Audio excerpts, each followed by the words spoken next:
I'd like to call the meeting of November 19th, 2021 to order. Special intentions, Councilman Carroll. Thank you, Mr. President. I would like to ask everyone for their prayers for Mr. Darrell Hayes. Actually, Darrell is my cousin. For him and his wife, children, for our family, that you pray for Darrell. Darrell was dealing with a long fight against diabetes and a number of ailments that diabetes affect. So he is in God's hand now.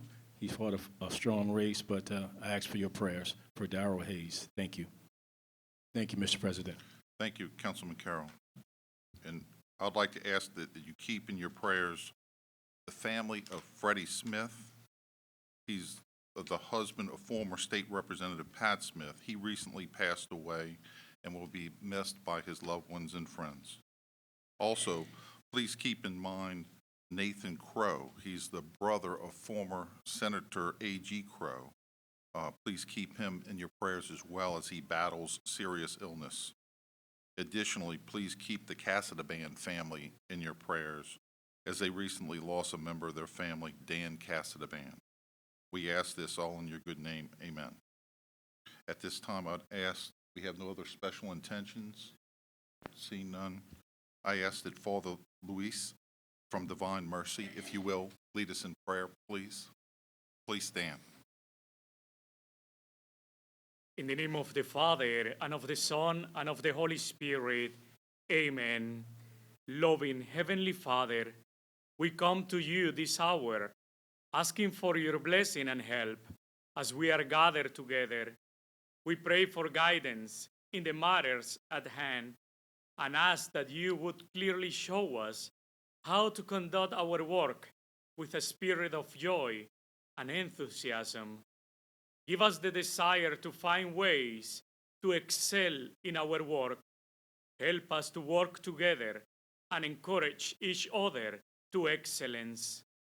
We ask that we would challenge each other to reach higher and farther to be the best we can be. We ask this in the name of the Lord Jesus Christ. Amen. May Almighty God bless you all, Father, Son, and the Holy Spirit. Amen. Amen. Thank you, Father Luis. Now, I ask that Councilman Carroll, if you will, lead us in the pledge. Allegiance to the flag of the United States of America, to the republic for which it stands, one nation, under God, indivisible, with liberty and justice for all.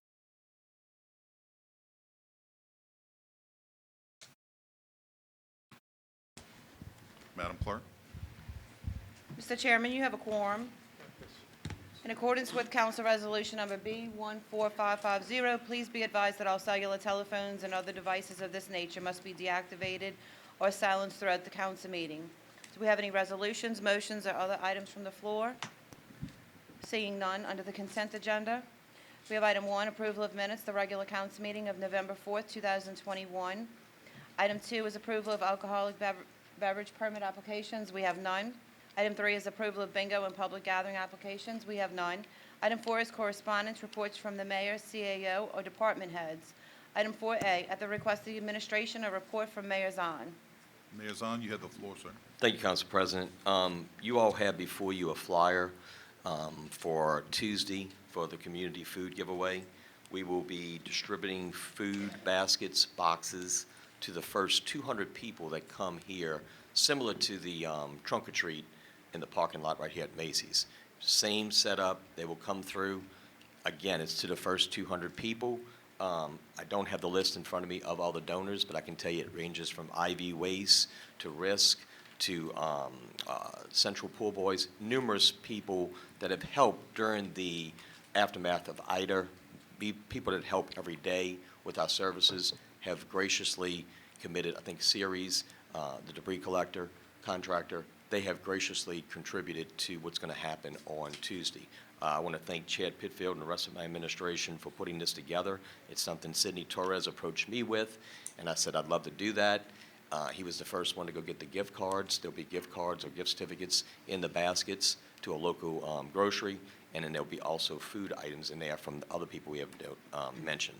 So if they didn't donate actual items, they actually donated the money that has allowed us to go do that. So if you all can make it, the chief has one, and all of you all have one. And also, I speak to the residents of the city of Kenner, the first 200 people. We didn't have enough for more than that, but at least this first 200 people.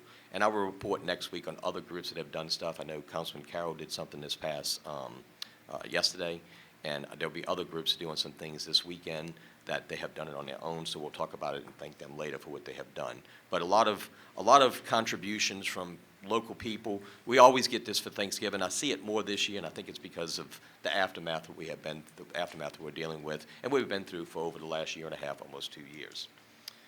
We will do a town hall meeting on December 9th from 6 to 7:30 in this chambers right here to discuss where the city is going, where we have been, and basically focus on a lot that has happened since Ida to bring people up to date.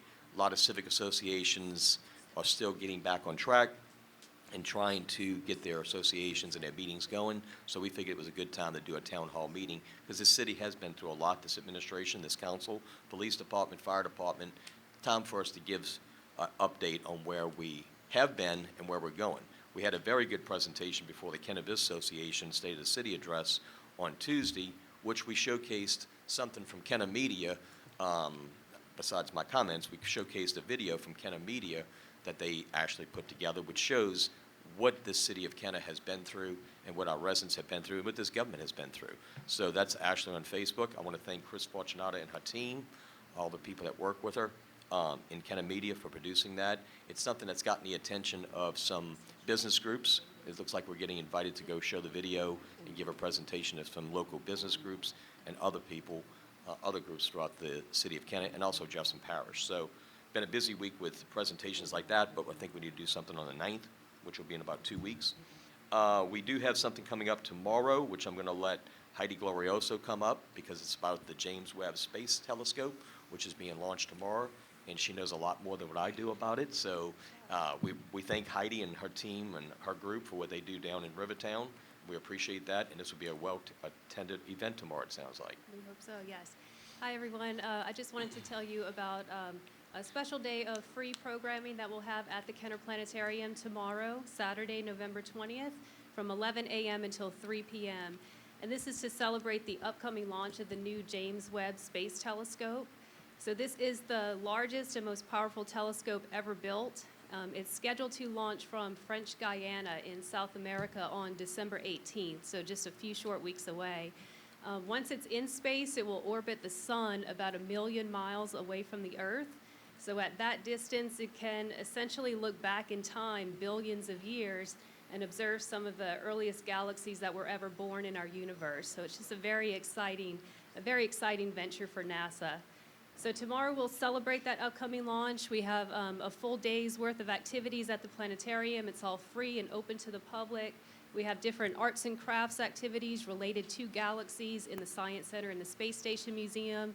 And we'll also debut a new planetarium show which focuses on the engineering that goes into building such a massive telescope and really all of the NASA missions. So that's called From Dream to Discovery Inside NASA. It's a new planetarium show. We'll have that at 12 and 2 p.m. And then at 1 p.m., we'll have a very special guest speaker join us, Mr. John Martinez.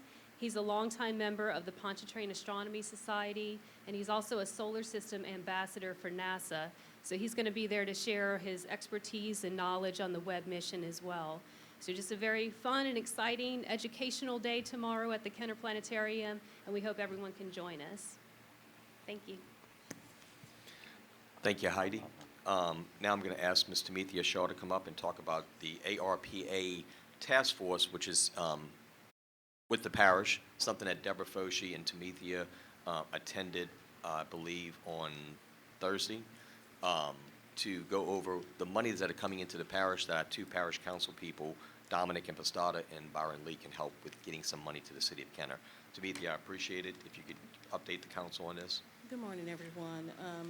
Yes, Deborah and I had an opportunity to go and speak before the task force.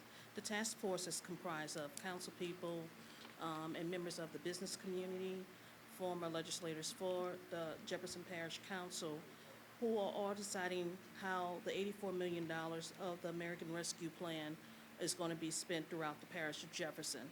So just to give those who don't know what the American Rescue Plan is, according to the website, it's funds to support public health expenditures, address negative economic impacts caused by public health emergency, replace lost public sector revenue, provide premium pay for essential workers, and invest in water, sewer, and broadband infrastructure. This money was given as a result of the coronavirus pandemic that hit the country, so it was given out throughout the country. The city of Kenner did receive its own allocation of $13.53 million. So what we went to the parish is to explain how we need to also be included in the funding. There were other municipalities there. I sat next to Mayor Billiard from West Wego. He gave his presentation on last meeting. We had Mayor Baudier from Harahan, who also gave his presentation with the city of Kenner. So what we explained to them is we gave some background on how coronavirus impacted the city of Kenner. So we explained to them the statistics. So when the coronavirus hit, we did a needs assessment with the city of Kenner.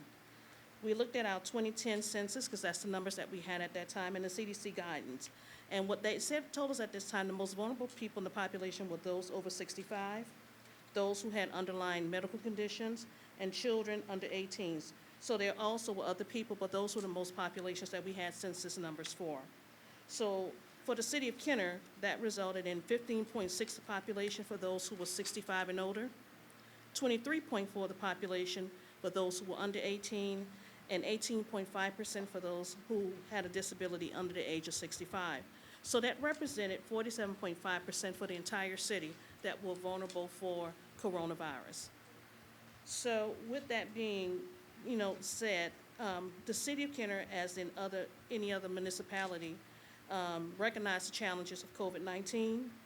So we supplied food and PPE and drive-up distribution sites. We opened city buildings to host COVID testing, and we put protocols in place to allow general government activities to continue while keeping essential workers and the public safe.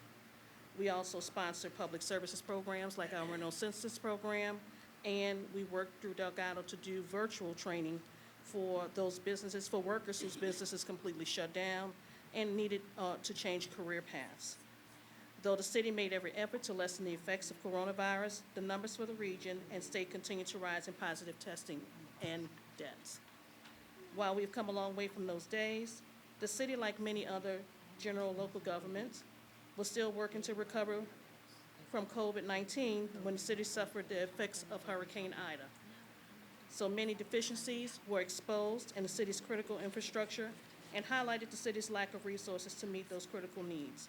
So the things that we did during coronavirus, hosting those food drives, and we hosted buildings to have COVID testing, those buildings are now damaged. So what you have in front of you is some of the updates that we've been working with the consultant to show that we still have these damaged buildings. So we couldn't even, if we had a resurgence of COVID, right now we couldn't even host it because we're limited with buildings now.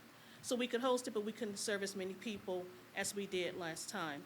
So with the ARP money, we want to take that money and look at our infrastructure. One of the things that we have many needs in the city of Kenner, if you can see from your handout, things like generators for our lift stations, we estimate that 4.5 million. Pop-up computer service, expansion of bandwidth and broadband, 2.5 million. So there are many things, but one of the things that we highlighted on yesterday was the water storage tank. During Hurricane Ida, one of the deficiencies is that the water was turned off in the city of Kenner. With the water being turned off in the city of Kenner, we had a fire. We had buildings burned down, and thank God we didn't have any casualties, but there was no water, ample water to fight that fire. So what we explained to the committee yesterday is that we really need this water tower, and we would like the parish to include us in funding of the $84 million. I don't think they understood, so there was some questions on where we are. the water tower for the city of Kenner is at the David Drive, so when it's shut off, it shuts off the entire city of Kenner. What I explained to them is, with my previous positions as the Director for Community Development in Jefferson Parish, I had the plan from 2006, I wasn't the director then, but the water tower was requested after Hurricane Katrina as a need. All of the municipalities in Jefferson Parish put a plan together that was submitted to the state as to the needs for the different municipalities in Jefferson Parish. The water tower was on this at an estimated $3.5 million. What we explained to the committee, that may have been considered a wish list at that time, but it's no longer a wish. We're 16 years later, and like I said, the deficiencies that were exposed by Hurricane Ida now makes this definitely a necessity for the city of Kenner.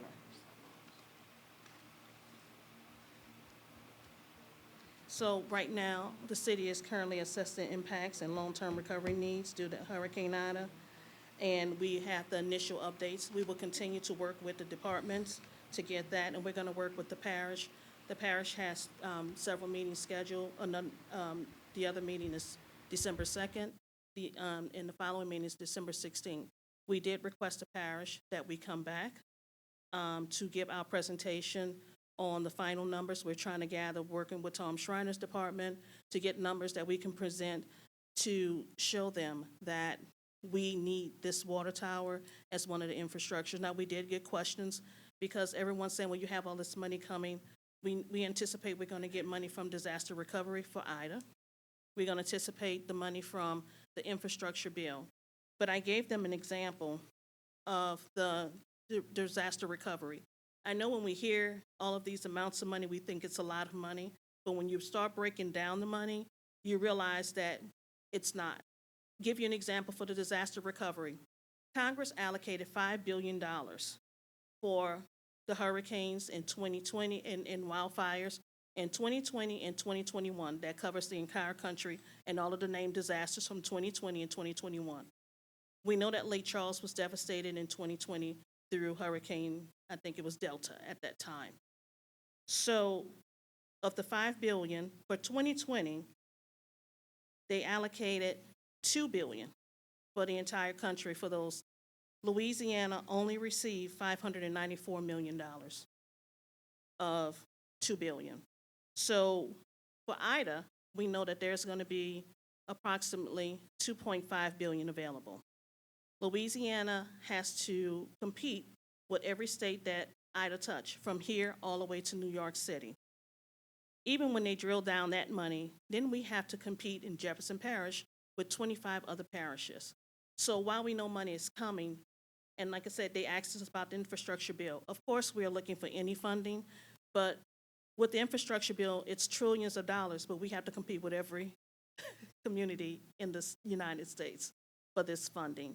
So we are trying to do every avenue. So we really need to work with the parish to see if we can get funding for this water tower. That's one of our big asks. One of the other asks is our broadband. Councilman Walker presented first.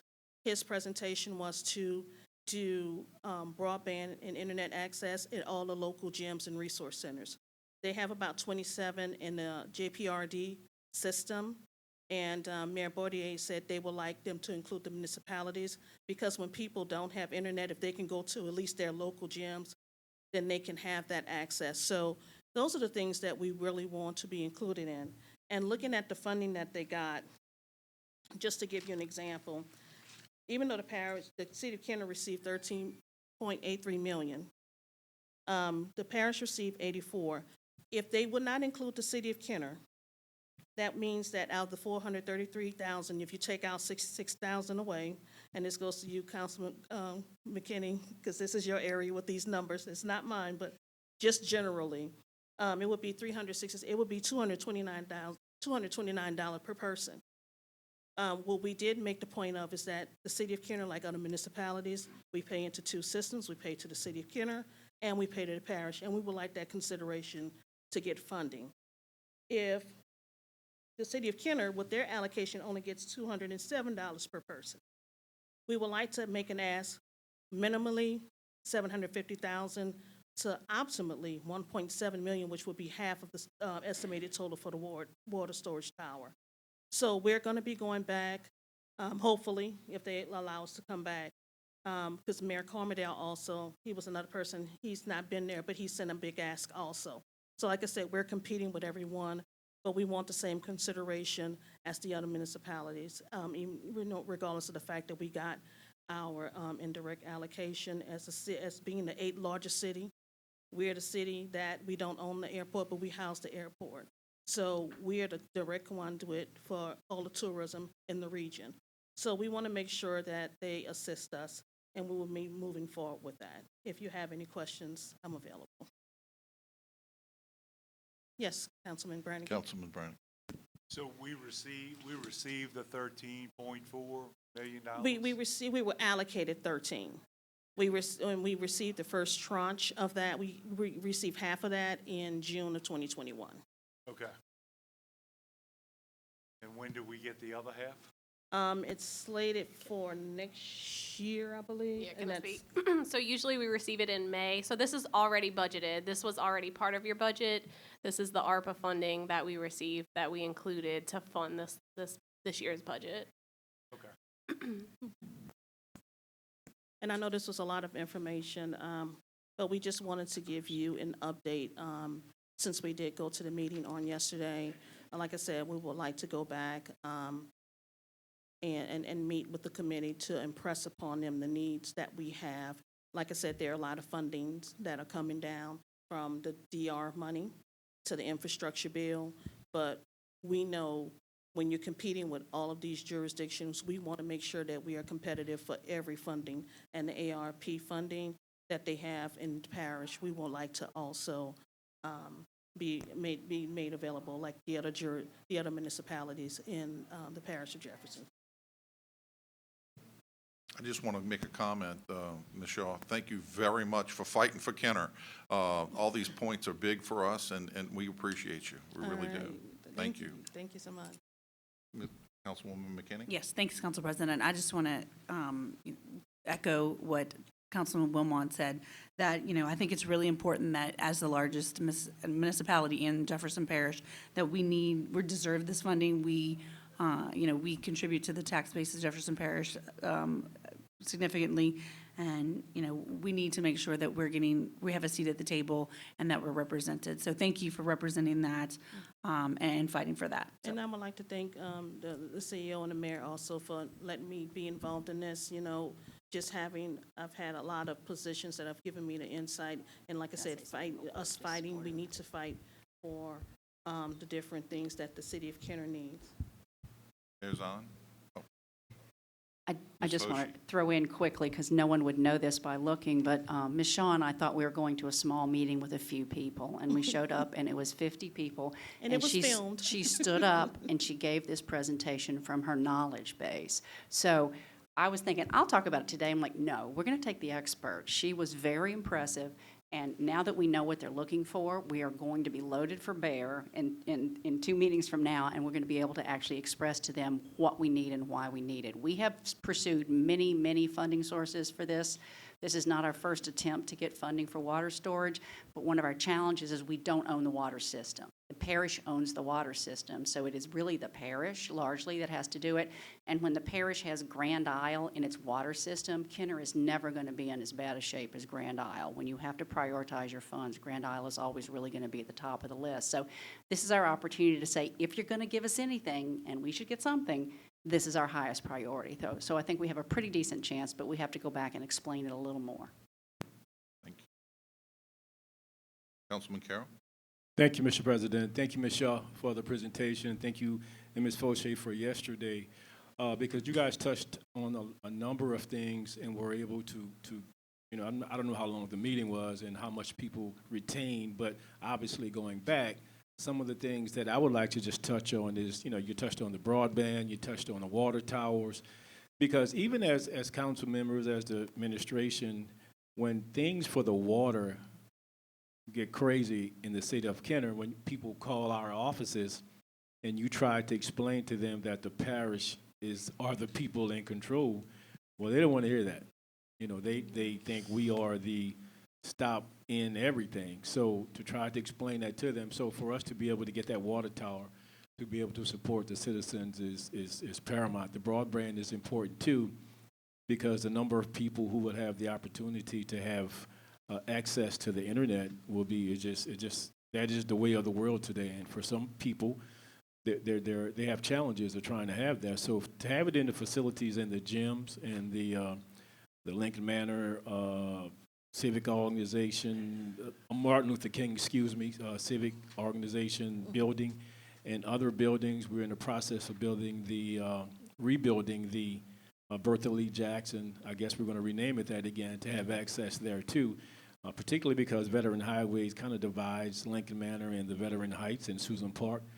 To be able to go there and not let children cross over the busy highway that Veteran Heights is just phenomenal. So any support that I can give with it, any demographics or anything, please, I'm open to support you and Ms. Fauché the next time you guys go to that meeting and to give different numbers and all. So thanks to God for both of you guys, all of you guys, the hard work that you guys put into this. And thank you very much. Thank you, Councilman. Thank you, Mr. President. Councilman Segura, you have the floor. Thank you, Council President. Yes, Ms. Shaw, I want to also thank you for your wealth of numbers there. I was trying to keep track with my head, and it was like, whoa, wait a minute. But obviously, you have a good grasp of them, and that's great for us. But just in comment that, everything you said is needed. I do want to point out, though, one of the biggest factors, both Hurricane Katrina and Ida, on the loss of water service is from the fact that we have way too many trees in our servitude. And when those trees are knocked down, they break the water line. When the water lines break, it takes the water pressure down. So even with the tower, we're going to have issues. When that water pressure goes down, that's when the safety factor kicks in and they have to turn it off. And we have to wait for them to go out and repair all these broken water lines. So we still have a lot of trees in our servitudes which should not have been there, but people plant, and then maybe because of not enforcing our current ordinance, right, City Attorney, I asked the research. We do have an ordinance already that prohibits trees in our servitude, but we seem to have not enforced it well enough. We need to do that because we still have a lot of trees in the servitude. So if any other storms come in and they blow these trees down, they're going to break these water lines. So even, look, I want a tower. I agree with you, but the same problem will come in again. And Councilman, and you bring up the point that we were trying to make yesterday. This is just the major priorities that we're asking for. There are other things that we have as priorities because that is something that we need to look at. But the funding is always the issue. So that's why we're trying to make sure that we find all funding sources and impress upon the parish that we really need to be a part of it. Like I said, we pay into both systems, like Gretna, like Harahan, and we want to be included in that also. Like I said, we're not asking for, I think, a lot. It's just a drop in the bucket of the $84 million that the parish is getting. But like I said, we would like to, and like I said, if we get the money from ARP for the water storage tower, maybe when the infrastructure bill comes, then we can look at how we can remove those trees. But like I said, we're trying to go through all of the funding resources that we can get to make sure that we address these problems. But those are the major two that we have from the mayor's administration. And yes, and I agree with you, but I just want to point out, I've seen news stories where a couple of parish council members have also addressed the issue of trees, and they're going to be grabbing funding too. Absolutely. So we got to make sure that we also get our funding and work toward. And just like the broadband, like I said, when Councilman Walker said that he would like to do it at the gyms, and Mayor Bordia said, well, won't you include the municipalities in? If they do that with the trees, maybe we can piggyback on that to say, well, won't you do that with the municipalities too? So like I said, it's just looking for everything we can do to make sure that we cover the citizens. And like I said, that because of the situation that exposed the deficiencies that we had, the water tower was the highest priority that we had. So in closing, I'd just like to state I'm with you, and let's two-pronged for sure. Let's get the tower, but we got to find funding and go remove these trees that are still a potential break of our water lines when they fall, so that we don't have to have this interruption in water service after a storm. And with that, again, I don't want to be construed as against trees. I would love to say for every tree that we have to remove, we'll go plant 2 trees somewhere else in the city to still keep our forestation and trees out there. But to just not need it and should not be in the servitude where we have water, gas, sewer, drainage, and these are being incapacitated when those trees go down and break those pipes. Yes, sir. Thank you. Thank you. Councilman Brennan? Thank you. Ms. Shaw, thank you for the information. I think it's great that the communication with the other municipalities is continuing. My one question is, has a location been determined for where a water tower would be in the city of Kenner? Not at this time. We would have to work with, Mr. Schreiner would have to work with the Water Department for Jefferson Parish, because like I said, we still are under their water system. So we still would have to work with Jefferson Parish to determine where they think that tower will need to be at. But like I said, when we get to that point, getting the funding is our main priority. But yes, that would be something where we need to look at where the tower would go. But like I said, it would definitely, because like I said, the last water tower is at David Drive, so I don't know where it would need to be for connectivity purposes in the Right. city of Kenner. But like I said, if they give us the money, we're gonna make sure that we find a place that it works and we can have, so we don't have that issue. Because not only the Hurricane Ida, Tom Schreiner told me there was another incident when we had the water break, we had the freeze. We didn't have water at that point either, so this is just a continuing problem. Like I said, Ida just exposed that deficiency that we have to have it. So, yes, we will be looking at that. Councilman Brannigan said his yard is very big and he'd love to paint it purple and gold or something like that. So just throwing that out there. We'll keep that in mind. Okay. I think it needs to go in Councilman Brennan's yard. I think the mayor had some comments. Mayor? I'm going to let Councilman Hayes finish because I saw you ask him. And also Deborah has, if you don't mind, Deborah Foshee has a comment on Location. not locations that we've chosen, but possible sites. Concepts. So I too agree that it should be in Councilman Brannigan's yard, but if that is too close to the levee, then we have other places we're considering. Tom Schreiner is just going to cringe when he hears me giving my engineering opinion here, so he may have to weigh in. But there's more than one type of water storage. Our issue, a water tower gives you water pressure, right? It gives you the pressure that you need. There are also storage tanks, base storage tanks, that can at least give you the water. It won't be the pressure, but it can be used to put into the fire trucks to fight the fires, that sort of thing. So we have been meeting with, we've put out feelers for consultants who might be able to put a package together for us. In fact, they gave us a preliminary package for the clean water what was it, clean water something. Anyway, and we got ready to submit it, and it would have been for ground level storage tanks, just to give us the volume of water, not necessarily the pressure. But we were told, because we don't own the water system, we can't do it. So in looking at a location, the ground level storage tanks could be pretty much anywhere. If we were to do a water tower, we have it largely to deal with the airport in terms of where that would go. But one of the preliminary sites considered is out at the water treatment plant, at the sewer treatment plant. Because what happens, here's my engineering opinion. What happens at the sewer treatment plant is we turn out clean water. We take messed up water and we clean it up and we turn out clean water. There is no better place to collect clean water than the place where we're discharging clean water into the system. So whether that would be appropriate for a gravity tank, it certainly would be appropriate for the ground level volume. So whatever funding might be available, we will then fit that into that system. So if we only get $1.5 million, which I think is the difference between the per head count, then it will be ground level. If we could get $3 million, or if we can put multiple funding sources together to get $3 or $4 million, we will probably be able to get a gravity as well.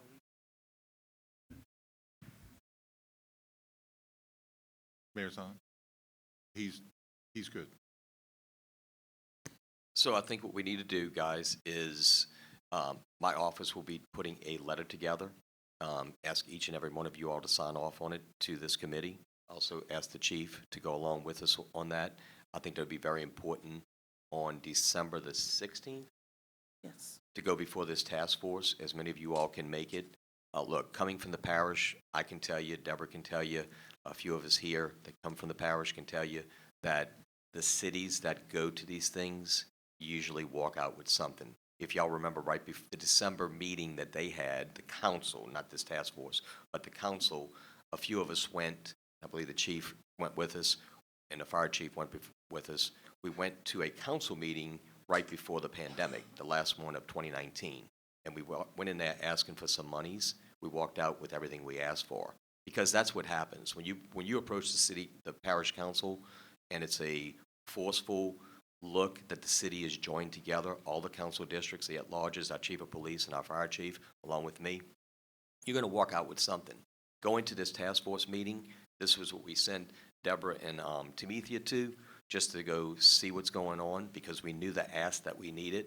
Now it's time for the elected officials of the city of Kenner to go. So we'll be in touch with you with the letter. We will circulate that. We'd like to have it hand-signed. Michelle will get it with Natalie and get that to you hopefully before Thanksgiving. I'd like to send a letter ahead of time. Right after Thanksgiving, we'll send a letter. Do that part. But then we'll get you the time and the date for sure on December the 16th. Not taking anything away from my fellow mayors, not taking away anything from the fellow cities in Jefferson Parish, but sometimes Kenner does get pushed a little bit back, pushed to the back. And it's because I don't think any of us do a great job of going before the parish council or these task force to get as much as we can get. So let's this year, the end of this year, and also 2022, let's do a better job of staying united and going before that group, any task force that they have, any committee meetings that they have, and get our fair share. Kenner is, the trees are affecting it, absolutely. You and I have talked about that a good bit, Councilman Segura. But we're at the end of the line. Being the city at the end of the line affects our water pressure. It did happen during Zeta, I believe, with a different administration in the parish, and now it happened out of Cynthia's control with Ida. But just because we're at the end of the line, let's not be at the end of the list. So let's stay ahead and get equal with the other cities and stay at the top of the list and not the end of the list. End of the line's not good, end of the list is worse. So we will be in touch with you all. I would appreciate all of you all signing off on it, you too, Chief, and make sure that our presence is known at that meeting. Thank y'all. Very good. Mayor, I have one question. Dealing with the, you have a town hall you mentioned. I Yes. just didn't get the times, and I don't know. We're going to circulate that to y'all for sure, but just so the public knows, because we do have one more meeting before that, and I'll have a flyer for y'all, December 9th, 6 to 7:30 in these chambers. And sound like I was wrapping up, but I'm not. We do have a small presentation on debris pickup, very small, and also Deborah Foshi wants to give a presentation on buildings, and then we'll be finished. Chad? Council Chair, may I ask one more question while we're on the water tower, please? Yes, sir, if you don't mind, Pardon Mayor. me, Mr. Chad. Good. Chief Morris, I'm just thinking of the water tower, and I know we've gotten the one rating as a water tower. I know we're constantly doing things to make certain we keep that rating. Does a water tower in the city come into play? Does that assist us in any way? I know we can't do better than a 1. I'm just, again, thinking if that helps us with another box check. I'd have to double check with PL on that to find out how does a water tower as a secondary water source, what they generally rate us on is the primary water source and how effective that is within supplying water throughout 100% of the community. Okay, just a thought. So, thank you. Right. Okay, thank you. Yep, Mayor. Mr. Pitfield's going to give a presentation on debris. So the good thing is that our message is getting out.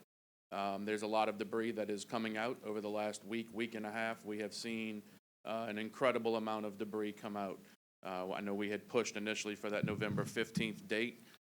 We're still getting emails, so again, that's positive that our message is getting out.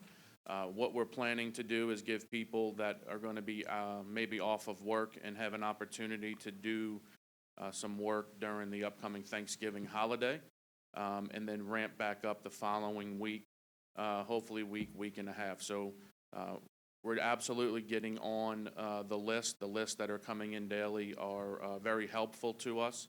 The one thing, and I don't remember who it was one of y'all that we spoke about that it is taking a little bit longer to get to those lists because there's drive time involved now. It's not hitting a certain street and going from one end to the other and picking up every house. It's pulling up at a house, putting down all of their supports for their trucks, getting the truck set up, picking up the pile, then picking it all up, and then going 2 blocks to the next house to pick up. So be patient with us. We are out there picking it up. As a matter of fact, there's a house on West Loyola that I was out with the debris crews 2 days ago as they were picking up the entire front yard. Well, the next morning, I guess it was just an open canvas again. It was filled up again. So there are a lot of people. We're talking to residents that are just getting their insurance checks back from their mortgage companies, right? I mean, we all know how that goes. You get your insurance check. Now you have to send it off to get it endorsed if you have a mortgage on your home. So there's a lot of work still going on. The residents are putting it out. We're picking it up. So, the end is near, but we're going to keep going until it's all picked up. With that being said, our crews are also out. Councilman Segura talking about the trees with the lines. Absolutely. This morning, our flat work crew is out pouring some aprons on driveways that had disrupted drainage lines, water lines, and so forth during the storm. So there's a lot of concrete work going on right now in the city, as well as, look, as we pick up all of the debris and, try to tidy up our neutral grounds, pick up the trash that for some reason people think they can throw out of their window at the intersection. I mean, you look at every intersection around a traffic light and there's trash all over. It's just ridiculous that people think it's okay to do that. I mean, this is our city. It's time to take some pride in it. So our people are out picking up all of that stuff. We're also trying to, again, resume some type of normalcy with the holidays coming up. If you see, the Christmas lights have been hung across Williams Boulevard. They're out decorating all of the gardens and so forth. And to those that, we're not forgetting Thanksgiving. All of that stuff will turn on Thursday night after everybody has their turkey and stuffing, and they're out doing the holiday shopping. They'll have a little bit of festivity in our city with Christmas lights and decorations that'll be turned on. Chad, as far as the email date of November 15th to have the cutoff for debris pickup, that's been extended then, I take it? from what you Yeah, I just mean, said. look, that was our push and it worked. Okay. We're just continuing to go on with it, so. So the emails for the public purposes? Still continue to send if still- you have something, Ida Debris at kenner.la.us. Thank you for that. Yes, sir. Anybody else? Councilman Segura? Thank you. Chad, not specifically on the debris, because, like I said, I gave you a list, and I'll probably add to it, because I see more have popped up since. But I did notice in the 3400 block of Williams, the median was repaired. Was that state energy or us that did that? I'll have to check. I'm pretty sure it was DOTD was out there the other day where they, You're talking about in front of like Canes and, yeah, you and I have been talking to Patrick Hamby. I called Patrick Hamby, I'll say it publicly, I believe on Monday, because I knew the Christmas lights were starting either Monday or Tuesday, and I said, Patrick, as we're putting up Christmas lights, we need to get this repaired. And nothing against Patrick, he's been great, but I'm like, you've got to get it. I don't think they really realized that their contractors had done it. It's been repaired, because putting up lights is great, but we got to take care of things like that. So yes, I made that special call, and I said Councilman Segura wants me to also make this call, because him and I talk about it quite often. I've talked about it publicly that it would be done. I thought it had been done before now. So Entergy sent someone out, another contractor, to put everything back. Okay, yeah, because I did see DOTD putting up some signs in Right, the they same didn't do it. area. Entergy did it. And so I didn't see the And I- indication on those trucks. But yeah, so just want to tell Energy, thank you, even though we do understand those poles that fell over on Williams, and then they're going to Pontchartrain Center, all those trucks would go up on the median to get around them. And maybe they want to remove those poles quicker. They had and look, again, thanks to Patrick Hamby for taking care of it, but I had to explain to Patrick, because he had to explain it to them. They didn't understand how it was done. And I said, because like you're saying, when the poles are too far out, the question was, well, how did y'all get around? Well, our cars aren't as big as those contractor trucks. Right. I said, I don't know why I had to explain it, but Entergy has to explain it. He has to explain it to Entergy. So that's exactly what happened. I don't think they really understood it was their doing. But look, thank you, Patrick. Oh, yeah. Thank you, Entergy, for taking care of it. It looks a lot better. You got Christmas lights going across it. It should be fixed. Yep, that's why I just wanted to get the right thank you Absolutely. to whoever fixed it, so that it did get fixed, because it was a result of the storm and the poles that fell down. And as the mayor said, yeah, normal traffic could make it on the hard surface, but all of those big trucks from out of town going to the Pontchartrain Center had to get up onto the median, and that's where the damage came from. Not complaining, but it needed to be fixed. So thank whoever, mayor, Energy, and DOTD for putting their signs back up. So, Well, I was thank you. gonna add on to that with DOTD. I actually had a very good phone call with Mr. Sean Wilson, the DOTD secretary.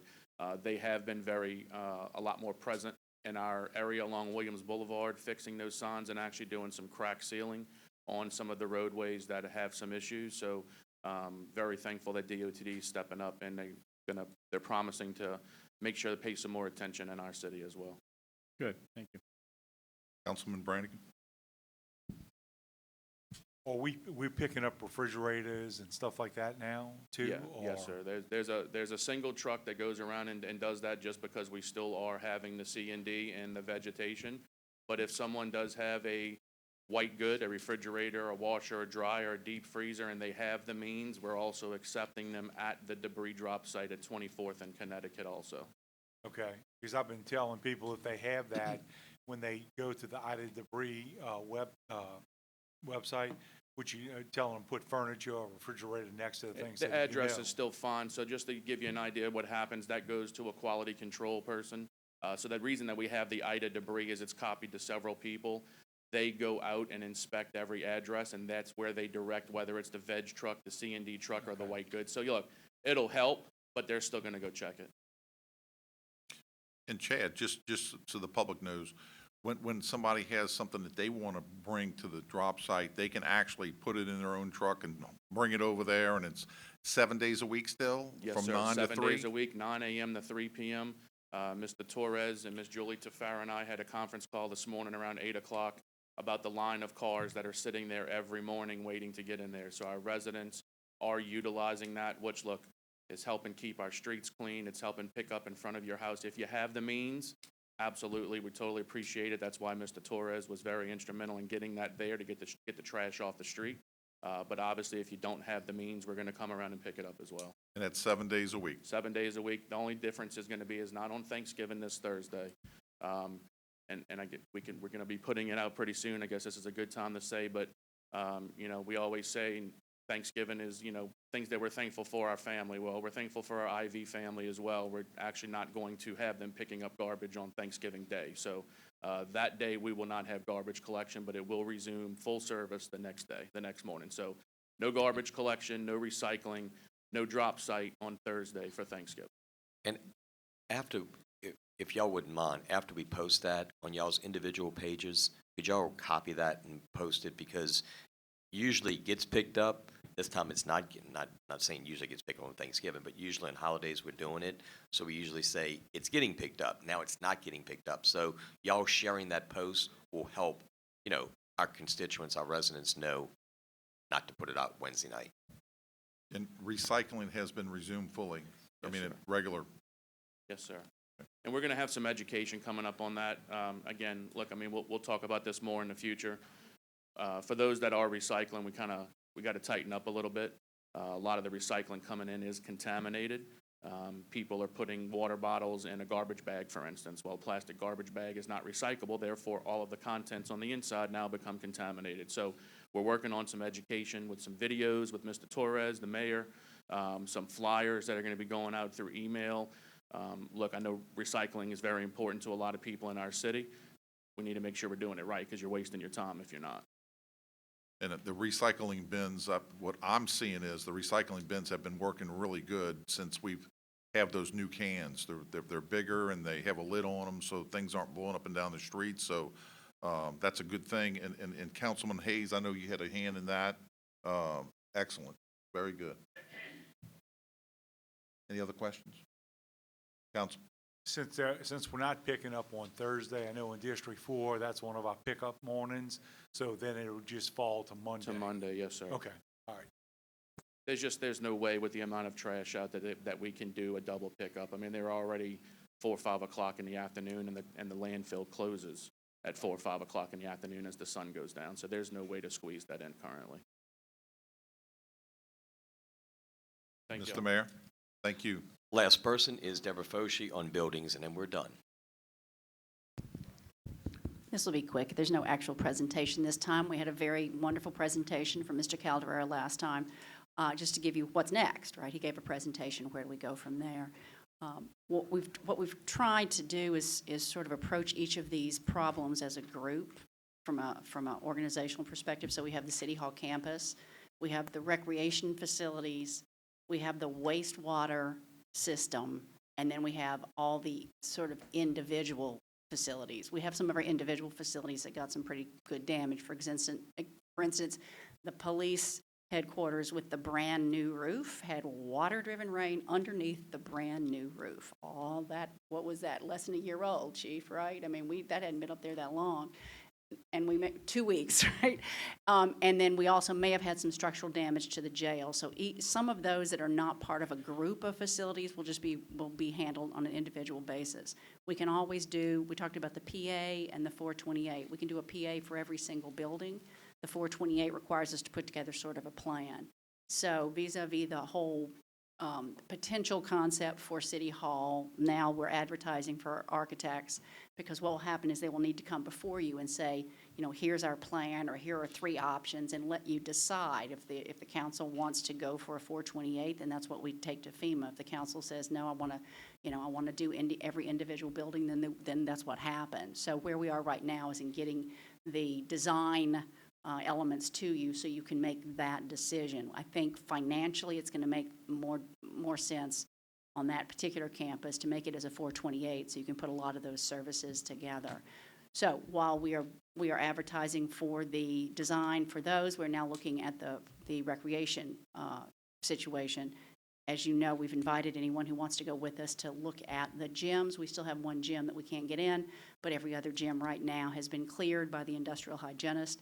And this is more just, not because you don't believe us, but more for you to actually see it up close and personal. It's just kind of hard to believe in the damage to some of these places.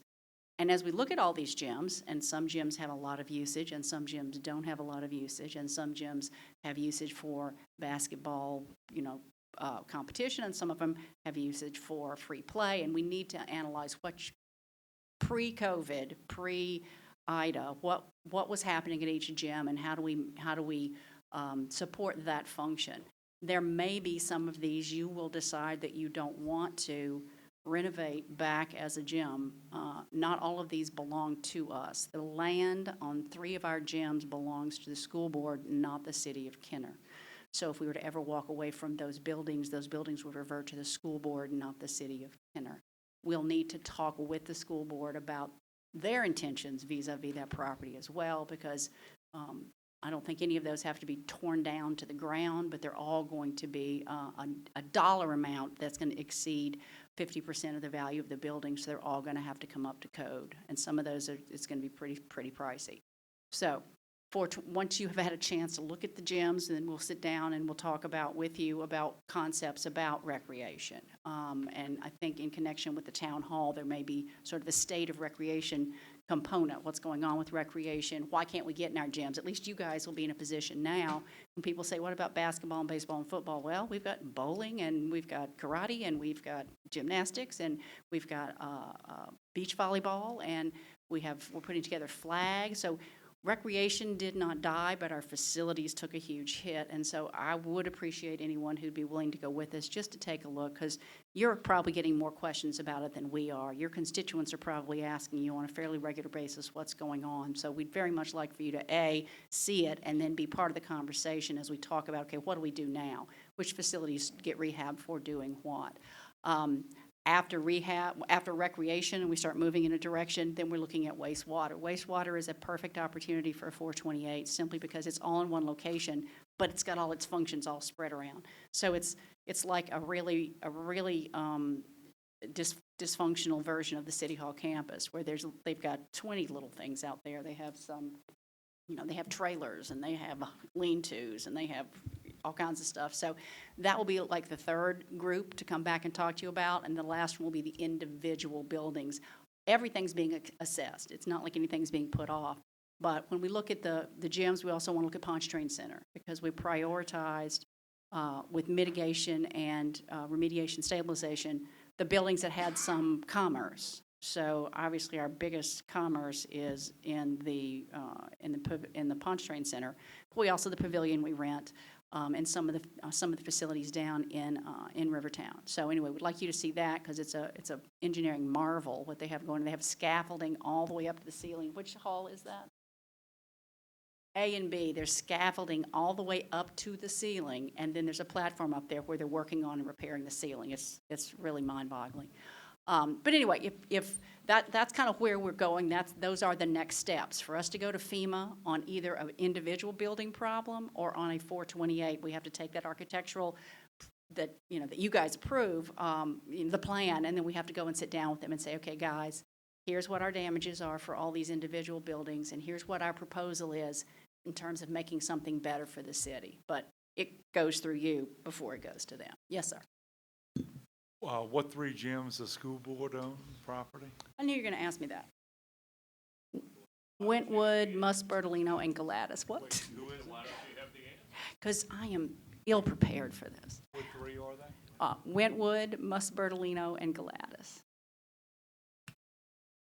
So we're looking at what level of either free play or organized sports in the gym. We know Musbertolino is heavily used. The fields are heavily used. That is a constant, and we're putting a lot of money in and effort in and trying to get resources and grants and that sort of thing to upgrade the stadium and upgrade the ball fields and that sort of thing. But we need to focus on what are our plans for that gym. That gym has a running track upstairs that I don't think's been used in a decade, but it is also got some sort of dangerous level of something on it. That's the last building that the industrial hygienist has said keep the people out of. So they're trying to figure out what that is. The fabulous running surface upstairs, and it's getting into the system. So some discussion about that, but again, that's not something we as the administration do. What we do is get the assessment on what's wrong with the buildings and come back to you with ideas and professionals, and then you guys got to pull the trigger on that. That's not us. So I know there was some concern maybe after the last one. It looked like we're going to come in and we're going to tear everything down and we're going to rebuild and you're not going to know anything about it. It doesn't work like that. We were just trying to put together a possibility in terms of what could happen there. But ultimately, that's you guys who have to say that. All we can do is give you the information, give you the knowledge base that we can put together and tell you what we think financially is best. But there may be some buildings where we say, well, financially, it would be best to tear it down, but because of the function it serves in the community and because of the length of time it's been there and the things it does, that we're going to go ahead and rebuild it. One example is AP Clay. AP Clay is seriously damaged, but I really believe I would have to run to another country if I told Councilman Carroll I'm taking down AP Clay. So we are going to figure out the way to invest the resources as efficiently as possible to bring that facility back the way that facility is. So anyway, I hope that's a little more explanation. I think last time we did a bit of a hit and run with a fast presentation and then went, and I think there were a lot of questions left unanswered. So I'm happy to talk about the process or where we are with any individual building, or we can also talk a little bit more about it for anybody who wants to come on the recreation tour. I just want to mention, I appreciate y'all doing that, and putting that together, the tour, because that's so important. I mean, if we get a little packet of papers and it's one thing, but actually seeing it's another. So we need to have that. I mean, absolutely. It leaves that impression. We get to understand more, because a site is so important to see these things. So, you're not repeating what we told you, you're repeating what you saw when someone asked you the question. That's right. And so I appreciate it very much. And I think, in fact, we have some legislation on here later today about where we're having our meetings and so forth. Those things help us understand why we're here. Exactly. So I appreciate y'all doing the tour. Absolutely. And also pushing forward, prioritizing the ABC City Hall campus also lets people realize this is temporary. I know there's a lot of talk out there. I mean, that's the first thing people, we're just doing this because. Once we can establish that what we're doing is pushing forward as fast as we can to get back to our original site with something that hopefully is better and, you know, our children's children will be proud to have as a city hall. That I think will help a lot with some of the people who are concerned that we have come to this glamorous surrounding because we want to be here. We're very grateful that this facility is available, but this is not where we want to be. Thank you. Any other questions? Councilman Carroll? Thank you, Mr. President, and thank you, Ms. Fauché. And I would probably be right behind you running if to take that position about AP Clay, because AP Clay is not just it is not one of our recreational facilities. Just for a point of note or information for everyone, it was a place though for educational purposes for our pre-K that we had through the parish. So all of the children from the South Kent area that went there now have to go somewhere else. So to be able to bring that back is beneficial for the people who are challenged by transportation, funds, resources, and everything else. So obviously, as it relates to the AP Clay, the Buddy Lawson Gym, Susan Park Gym, and the Lincoln Manor Gym, which are all in District 1, you know, my perspective is going to be maybe a little different from everyone else, but the reality is this was a safe haven even for myself and many young men and women. So, you know, obviously I will be on the positive end of supporting those facilities and look forward to the opportunity to go through and look at it and see, because when people say things, get out in rumors, we're tearing this down, we've sold it to this and that, it not only affects you and the mayor, but it affects me as well as being part of that, you know, plan, conspiracy. So every time you hear it, you have to beat it down. But now going forward, as we talked about the broadband earlier, that is something, an additional thing to be able to not only say that, no, that's wrong, but there are advantages that we will have moving forward. So I look forward to that, and you know, all of the men in the recreation department that you know, support and have been supporting for many, many years. So thank you for that presentation. And let me be real clear about AP Clay before someone repeats that Deborah Fauché wants to tear it down, Yeah. and Councilman Carroll saved it, right? And that's going to be out there tomorrow. Using AP Clay as the example is only because it's one of the buildings, if you were just looking at numbers. If numbers were the only thing, AP Clay, you would say, we're not. But AP Clay is more than numbers, and AP Clay means more to that community than the sheer financial aspect that we apply to it. So if we treat some of these buildings in a global setting, and maybe this one needs less and that one needs more, of all the buildings, you know, AP Clay is the one that has, it was already damaged because it got hit by Zeta. We have two buildings like that. Building C on the main campus got hit by Zeta, and AP Clay got hit by Zeta. And AP Clay took so much damage, and then the hurricane came in on top of it. But the value that that particular facility holds and the purpose that it serves is the reason that we invest those resources, not because it's a fabulous building that deserves, you know, the damage to it exceeds the value of the building financially, but not the value of the building emotionally and from a neighborhood perspective. So that was just the example of why you might choose to say, even though the numbers don't line up perfectly, you might still want to go forward. I don't think any of the gyms are in the situation that we're talking about. I don't think anybody's going to talk about tearing down a gym. We're just talking about have to maybe bring it up to code. And in bringing it up to code, one of them may have to be elevated. But anyway, that's, so, yes. Yeah, and I appreciate that. And just to add on that, you know, there already was rumors, or literally someone stood up in the church and said that Councilman Carroll wanted to tear down AP Clay, was not putting resources to the building, where all the resources that came from the Jefferson Parish, it didn't come to District 1. So people said that. So I'm just saying you are not the only one that have to deal with innuendos, rumors, and stuff like that. We all do. But, you know, I deal with it head on.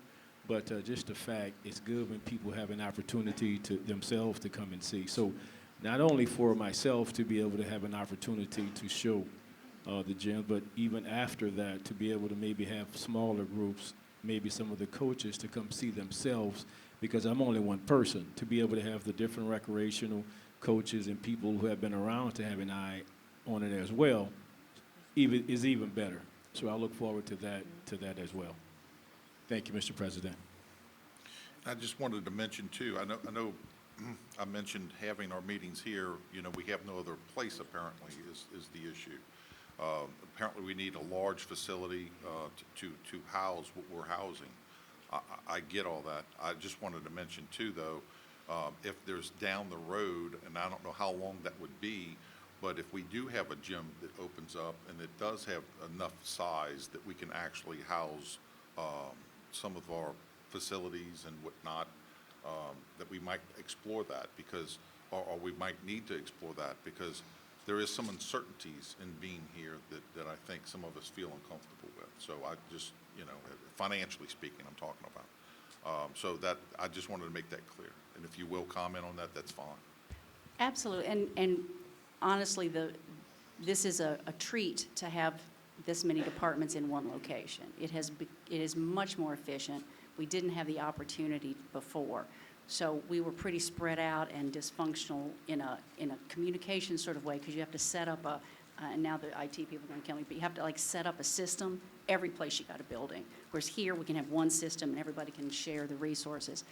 The amount of square footage that was displaced from buildings A, B, C, and then the recreation part in the mall was 72,000 square feet. So before we even came in, well, we were in the 3,000 square feet, but we were still looking for other spaces. And we asked that Linda Nugent-Smith with Keller Williams go out and check for any commercial space available. And the only space she said was a potential was if what's the name? If Burlington didn't come back. Well, we see signs up there that Burlington is hiring. So I think Burlington, we don't want to go in and chase off a business that's actually in their building. It's one thing to come into a building that has nothing in it, but to go into a building to Burlington and say, we're going to take your building. So there were no other buildings of size.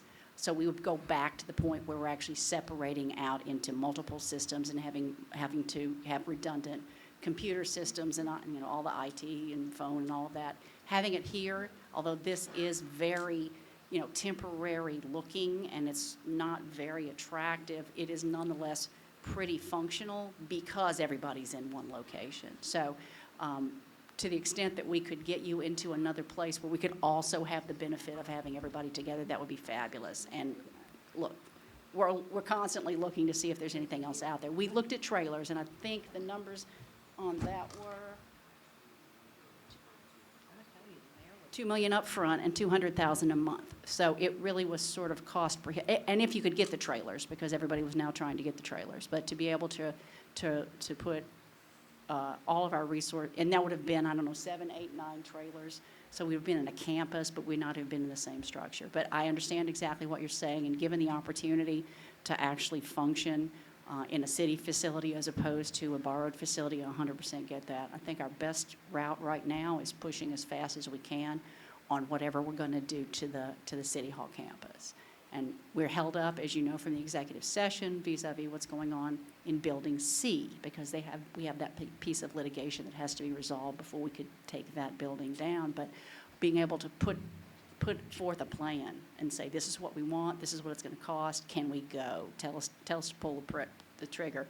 And I think the public would then see progress as well. They would see future home of, they would see construction going on. And I think we'd all feel better, a little bit better about that too, because we'd see that we actually have a place to go. We're not just sort of languishing in Macy's with styrofoam walls. We actually are going somewhere, and we are. Right now, it kind of feels like the tipping point as we start getting more support from, or more encouragement from FEMA and others about what we're going to be able to do. And just for clarity purposes, this was all done under the emergency powers, correct? That's correct. Okay. All right, real good. Anybody have any other questions? Ms. Foshee? No? Okay. Yeah, I just want to say that thank you. I appreciate us getting to see these facilities. I've actually seen the Woodward facility for gymnastics because my daughter takes gymnastics the past 2 weeks. I think it's great that recreation is back up. I think, I hear from my kids are involved in recreation. They haven't been involved, for over a year and a half. I think it's exciting to get back and moving in that direction. There's lots of opportunities. My son signed up for kickball as well. Good. So, and I'm encouraging lots of his friends to do the same. I think, getting back to normal, getting back to doing something in the community and having those connections is really important, you know, after COVID, after Ida. So thank you for that. Thank you. Councilman Brannigan? So if we were to go on the trailers, it was 2 million up front and then 200,000 a month? A month, and we're not going to be able to build any faster, right? So, Right. yeah, you're and that looking was at- if we could get them. So as of this, had we pulled the trigger back when we were given that price, they would still not have the trailers here yet. So we would be here temporarily until we got to the trailers. From a, and right, well, and we'd have to have a place to put them, which, I mean, probably Pontchartrain Center or something. We could find a place, but there's just a variety of, and I think Adam did a presentation about that pretty early on, about the different things we had looked at and the different costs associated with them. So it doesn't, go ahead. Go ahead. Do we know what this is costing us, or is there? This is going to be about $2.50 a square foot. That's what it was advertised for before. At this point, the negotiation, there he is. The outside city attorney is working on that right now. We are, for the first 60 days, we're at 100%. Ms. Herring? For the first 60 days, we're at 100%, so FEMA pays 100% of that. And then starting after the 60 days, they pay 90%, so we'll be paying 10. Our discussion right now is, you know, $250 and for the whole building. Well, we're not using the whole building. And then, well, but if you're the tenant, that landlord, you're saying, but I can't use the building because you're in it. And then we're showing tenants the second floor. So that's the nature of the negotiation. But we think the proposal that came to us once we pulled the trigger was $7 a square foot. It was like, if you hadn't just advertised it for $250, I might see that. But see, I have your advertisement for $250. So anyway, that's probably what it's going to be. And the question is, again, is it going to be based upon the square footage we're using? Are we going to give some additional, you know, is there going to be an additional amount? So we are not at that point yet. We are still having those negotiations, but we'll be able to bring you up to date on that fairly soon. Okay, thank you. You're welcome. Sure, and that helps. I appreciate that information as well. Thank you, Councilman Brannigan. Councilman Brennan. Thank you. So to that end, Ms. Foshee, how much space are we using, and what would it be at night, or you know, what would the cost be? Right now, we're using right around 45,000 square feet. We anticipate moving more offices into the area where the congregant housing is once that's broken down.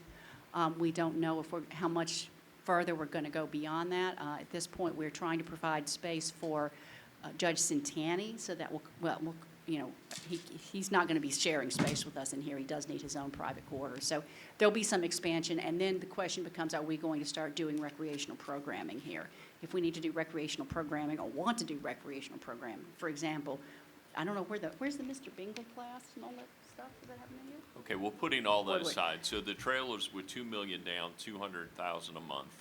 If we were using 50,000 square feet, what would our cost be to the city if FEMA's paying 90? I'm just approximately. $750 a year? $750,000 a year, if my numbers are right. That's 250 times, no, it's less than that. 150,000? Ms. Herring, any 50,000 at accounting 250 answers that we could? Is 150,000?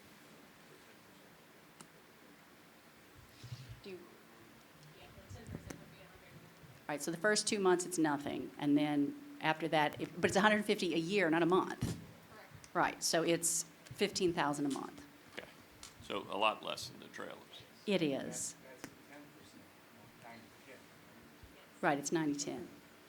And there's still the possibility that they'll go back and retroactively make it 100 like they did on Hurricane Laura, but we won't know that yet, so. And those are the things that we had looked at early on, and I believe we talked briefly about it at some of the early council meetings right after Ida. I know we talked individually with y'all about how much cheaper it would be to be at this facility that can house us. Trailers at the Pontchartrain Center too, the other issue was early on after Ida. And energy.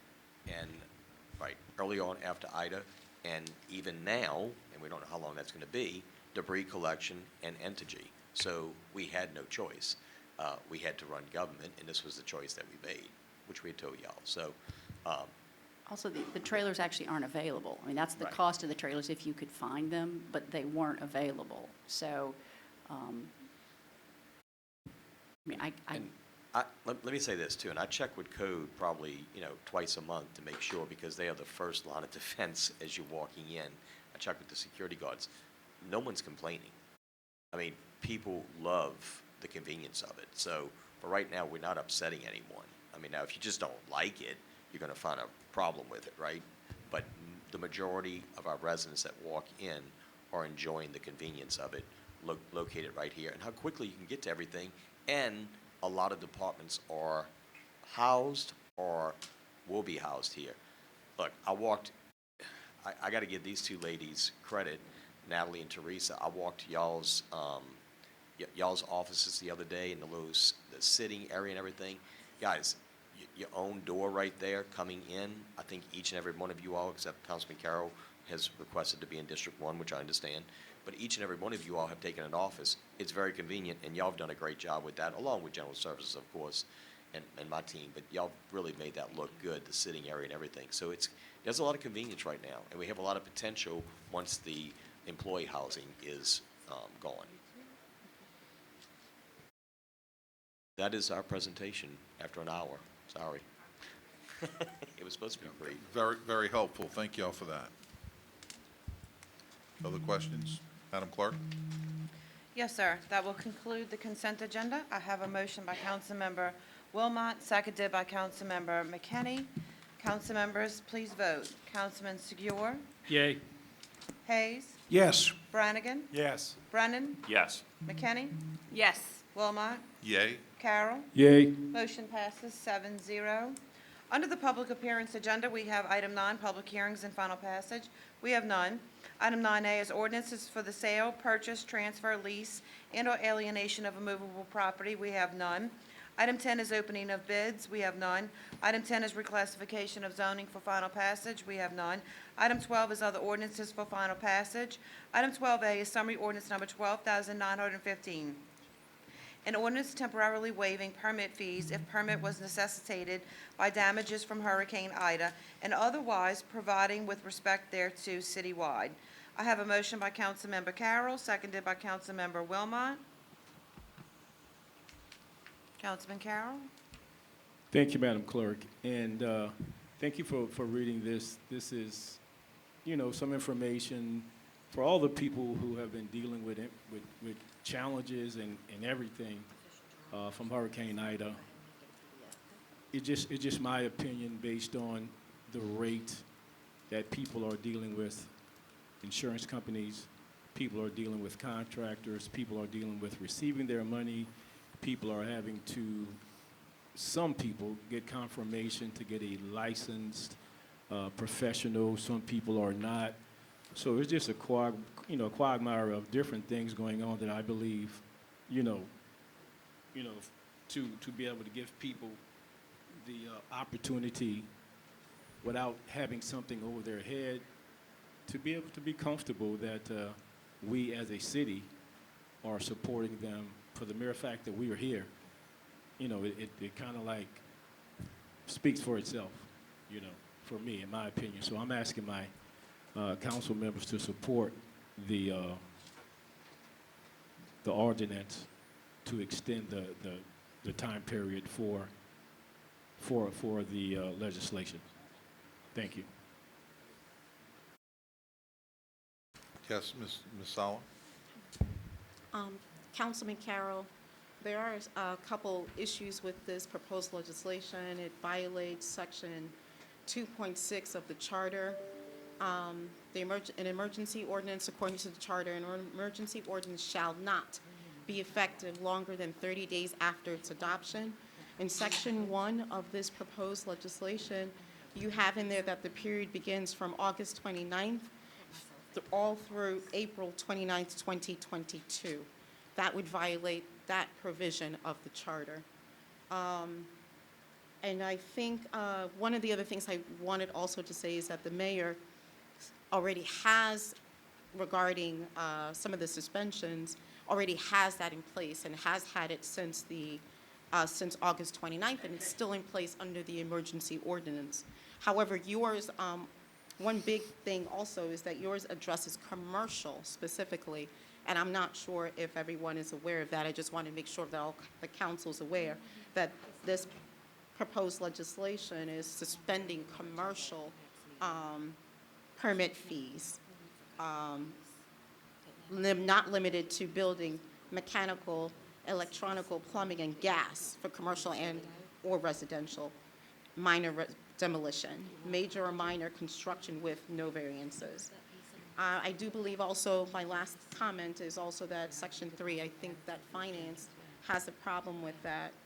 And again, we've seen this legislation before, and I've expressed the issues with this legislation before, but I just want to repeat it again so the council's aware and you're aware, sir. Yeah, well, thank you very much. And right, we did repeat it before. We pretty much cleaned up the legislation. If the legislation about the commercial is still in there, it should It's not still be. in there. It should not be in there. Right. Because I agree that it should come out of there. So So you want to amend it from the floor? amend it from the floor to take that out.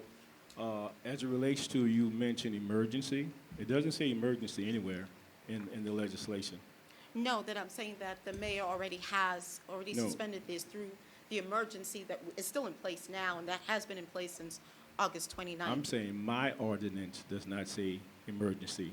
And as the council, if you read another part of the charter, section 2.0.1, it said, all legislative authority of the city shall be vested in the council and exercised by it in manner and subject to the limitations hereafter set forth in the charter.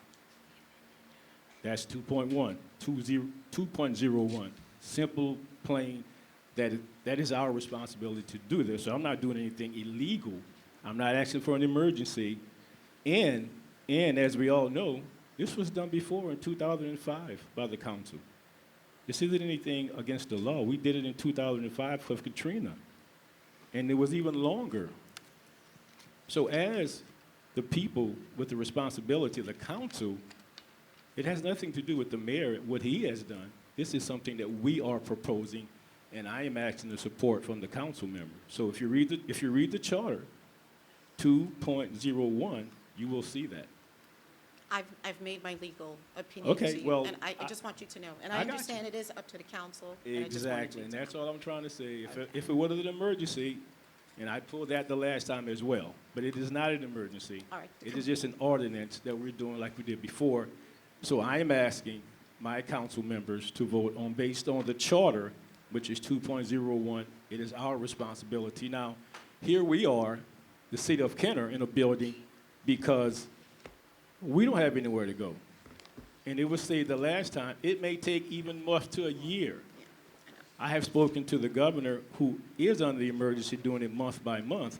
How are we as a council people able to say, nah, this isn't a good idea? Once it's been done before, it's kind of hypocritical for us to believe that it's going to be done in a month. We're asking to be supportive, to give the constituents one less thing to worry about. And I am asking my council members to support the people in the city of Kenner because of all of the things we are going through. But, to your point, we should take out the part of our commercial, take that out, take that out, take that out. Council Clerk, Madam Council Clerk, I believe Councilman Carroll would like to amend from the floor.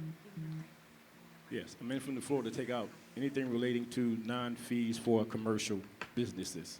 I have a motion by Councilmember Carroll, seconded by Councilmember McKinney, to amend the ordinance to remove any verbiage that references commercial businesses. Is that correct? Yes, ma'am. Any discussion on the amendment? Seeing no discussion on the amendment, council members, please vote on the amendment. Councilman Hayes? Yes. Councilman Brannigan? Yes. Councilman Brennan? Yes. Councilman McKinney? Yay. Councilman Wilmot? Yay. Councilman Carroll? Yay. Councilman Segura? Yay. Motion passes 7-0 to amend. Back to your original motion. Councilman Segura?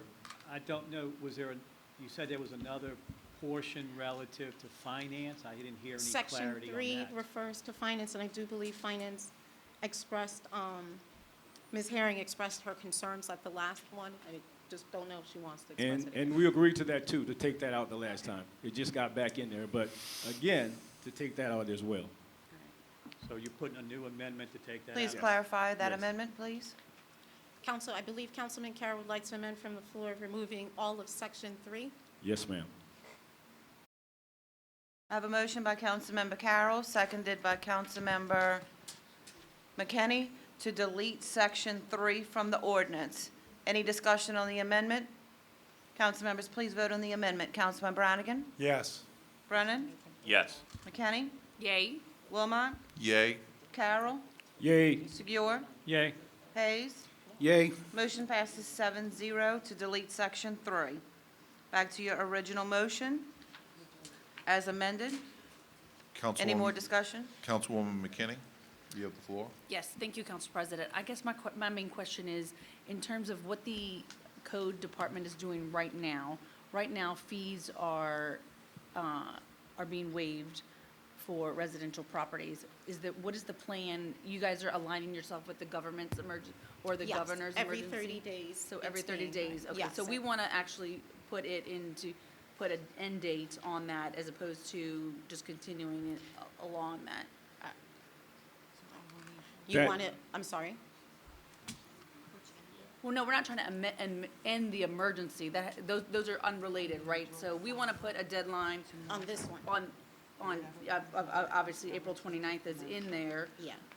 However, you guys are linking it to the emergency. We want to put a date that it has, kind of is just out there, that's not linked to anything that the governor has to do with it. So if the emergency is it's not, it's not going to be. It's going to be a while. But if there were no emergency, would perpetuate. I mean, I'm trying to figure out why this isn't a horse fight. I mean, this is clearly related to Ida, or we wouldn't need to do it. The suspension is for items related to storm damage. So while I understand the legal argument, and I'm not the lawyer, I'll be very clear about that, but I understand the legal argument that we're not saying it's an emergency and therefore we don't have to follow the emergency law, but this is all, like, we're all trying to do the same thing, and that is make sure the residents don't have to pay for residential storm-related. So I understand what you're doing seems to be, to me, redundant, not necessarily harmful, but redundant, but we still are going to do it every 30 days because that's what the state law says we have to do, all right? Since it's I'm my just- legislation. yeah, I was yes. just clarifying. Hey, it's perfectly well for you to say if it's redundant or not. I read section 20.01. This is an option as the council we have. So whether you agree with it or not, we just disagree. No, we're not, actually, Councilman. Okay. I apologize for interrupting. We're not disagreeing. We're both saying we should do this. Okay. We're both saying residents should not have to pay fees for storm-related code permit type information. You're saying it, and we're saying it. Right. I am saying it that we should extend it without coming back each month to extend it. But I we am have saying- to. Y'all can do that. I'm We saying have for our to, right. legislation, you can. I'm not saying you Right. can't. I'm saying this legislation is just to extend it through April, what we said. Right. Simple as that. I just want to be super clear. If the emergency goes beyond that, we're still going to do it. Like, this legislation doesn't stop us. So right now, what you're doing is passing legislation to say, let's do what we're doing. If you want to say that. Well, that- are you- that's- I'm that's no, I'm per- just- no, I'm help me. saying I'm passing legislation as it reads, as it had been amended. That's what I'm saying. Right. And I'm saying as we go further, we're going to be able to judge. It may have to be extended past that if the people are not being, in a good shape. What I'm saying is, I'm not debating what you wanting to do for the mayor. I'm just saying this is what we are choosing to do, and that's it. I don't have any more conversations to address your feelings or your opinion. I'm just saying what I feel as a with me as a person, asking for my support, so the individuals who live in the city of Kenner don't have to wait each month for the mayor or the governor to do it. It is our job to take the lead on this and extend the time frame like it had been done. You do know and agree that it was done for Katrina. I don't know what y'all did for Katrina. I could- It I was, don't know well, what y'all first did. of all, it wasn't this council, nor Well- anybody sitting on this council. Mayor Zahn wasn't. He came You in came after me. July of 2006. So he saw the aftermath of the good work that he did. So even though he didn't vote on it, he was part of it in 2006, in July. Simple as that. So now I'm saying, I have it, the legislation. I can give you a copy if you want to read it. But not the I'm lawyer. just saying, we're not reinventing the wheel here. We are only doing what prior administrations have done when the people in the city of Kenner have had a traumatic situation. Simple as that. And just Thank so you. I'm sorry, I apologize. I didn't mean to cut you off, Councilman. I just wanted to make sure so we're clear that the mayor's emergencies continue. It's before the 30-day mark, a new one is done, and so it's continuous. Yes, ma'am. I'm I not. just want to make sure that, and it sounds like you're saying this is an independent legislation that's mirroring what the mayor did, I'm which saying- is citywide. I'm saying I am submitting something for our council to vote on. That's all I'm saying. I understand, okay. And other than any other amendments you agreed to? I don't, unless there's some other ones, I don't know of any other. Mayor Zahn? I think what Councilman McKinney was possibly asking is, why does this one have a time frame when ours does not? I don't know if that's what you were trying to ask, because it is a little confusing to the public, I think. Look, we have not disagreed with everything that you have removed, because it is basically council action supporting what this administration's already done. That's fine. And I believe that's what you're referring back to in 2005, which you say that I benefited from. I don't know if I benefited from it, but it was being done by the mayor, by two different mayors. There was a mayor that was going out in 2005 and a new mayor coming in. Quite familiar with the history on that. So, but at that time, Mayor Muniz was having to go as far as he needed to go every 30 days or whatever it was done by the governor at that time. I think that would be the only other thing for this council to address, because it would actually mirror my emergency act.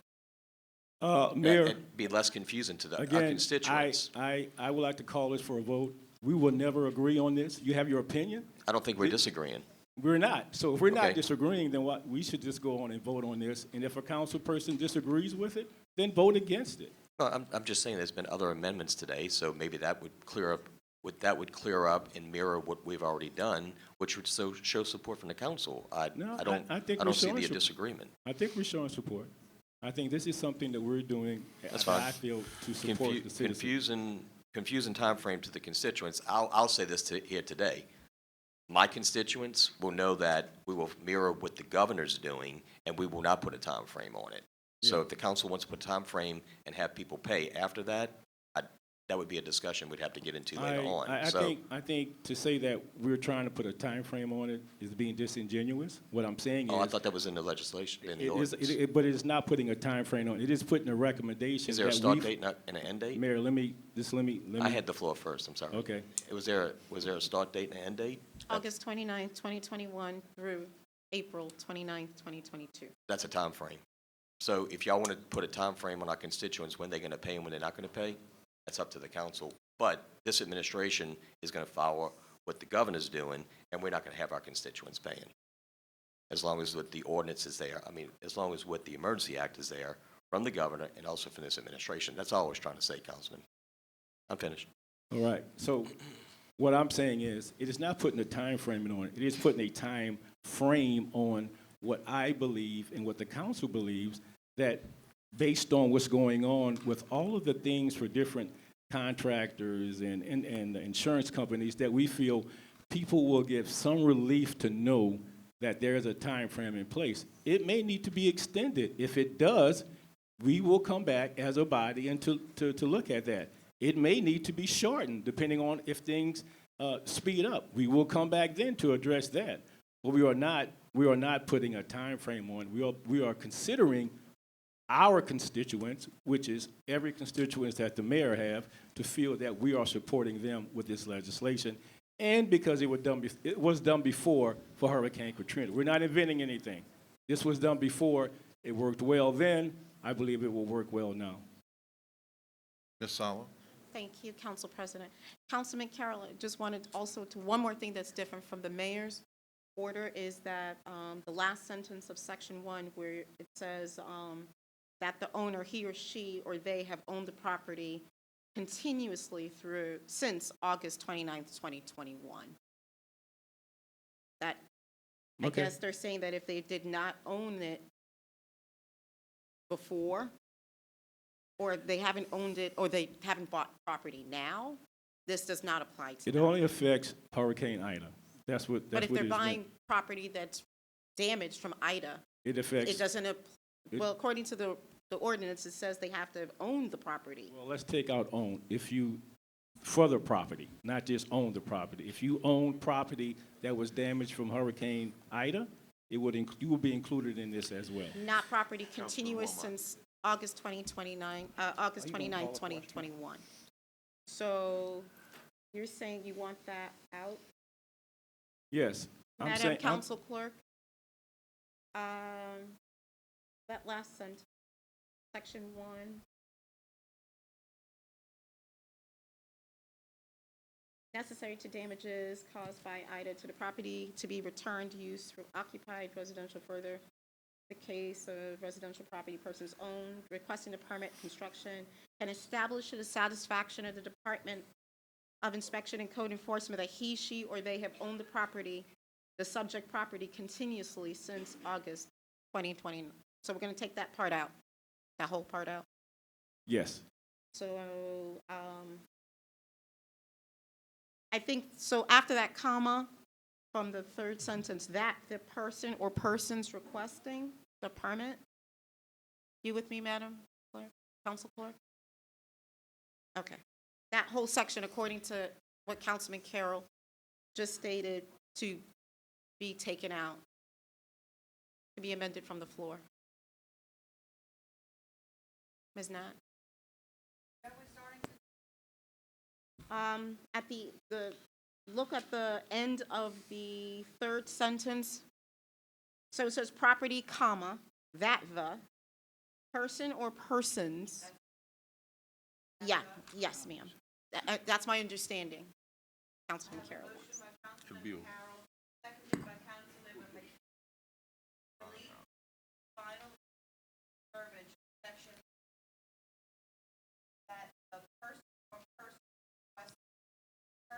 Construction or demolition can establish to the satisfaction of the Department of Inspection and Code Enforcement that he, she, or they have owned the subject property continuously since August 29, 2001. That verbiage will be deleted. Any discussion on that amendment? Councilwoman McKinney? Yes, actually, I just want to clarify with Councilman Carroll. And what is going on with the currently. So as the legislation read, it said that if you own the property at the time of Hurricane Ida, then you didn't have to pay for a permit. So if I went and bought a house that was damaged in Hurricane Ida, then I wouldn't have to pay for the permits because it was damaged in Hurricane Ida. I think personally, and this is disagreeing with taking it out, that if you purchase a property that was hurricane, that you should pay the permits. I mean, I don't have a problem with that. I think we should keep that in. Personally, I think we should keep that in there. It seems like the deletion that you're speaking, pardon me, Councilwoman, this latest deletion, to me, where we're going with this, I think, Councilman Carroll, is if they own the property at the time of the storm, they would get the permit. If it's a new purchase going forward, they would have to pay permit fees. Right, because they would, yeah. And I mean, I would say that they would probably, if they bought a storm-damaged home, they probably paid a discounted price, and they could afford to pay the permits to make sure that it gets up to code. I mean, I just think that we should keep that in there personally. That's Okay, my opinion. Okay, well, after listening to that does make sense, so I would not want to take that out of there. I want to leave that part in there. Okay. So you withdraw that motion? I withdraw that motion, yes. Ms. Foshee? So, a question has come up from outside legal counsel because there are residential properties where the lessee has some obligations for repair and maintenance. So are we restricting this limitation just to owners, or does it also going to extend to any tenants that have a repair obligation under their lease? For the owners of the buildings. So if the tenant is obligated to make the repair, they have to pay. So if you're a renter and your lease says you have to repair certain things, you don't get a waiver. But if you own it, you do. if the owner owns it, it's his responsibility to pay for it. As far as a renter, if they made the damage, then they have to pay for it. No, sir, I'm talking about hurricane damage. So there are certain, I mean, can you, one of you come up here and talk All right. about this, please? Ms. Foshee, if the person is a renter, they did not cause the hurricane, it is on the owner to repair that property. It depends on your lease. Right, so if it's Well, I don't want to go into every lease. I'm just, if you are the owner, to make it simple, if you are the owner, you are exempt from paying the fees. Simple as that.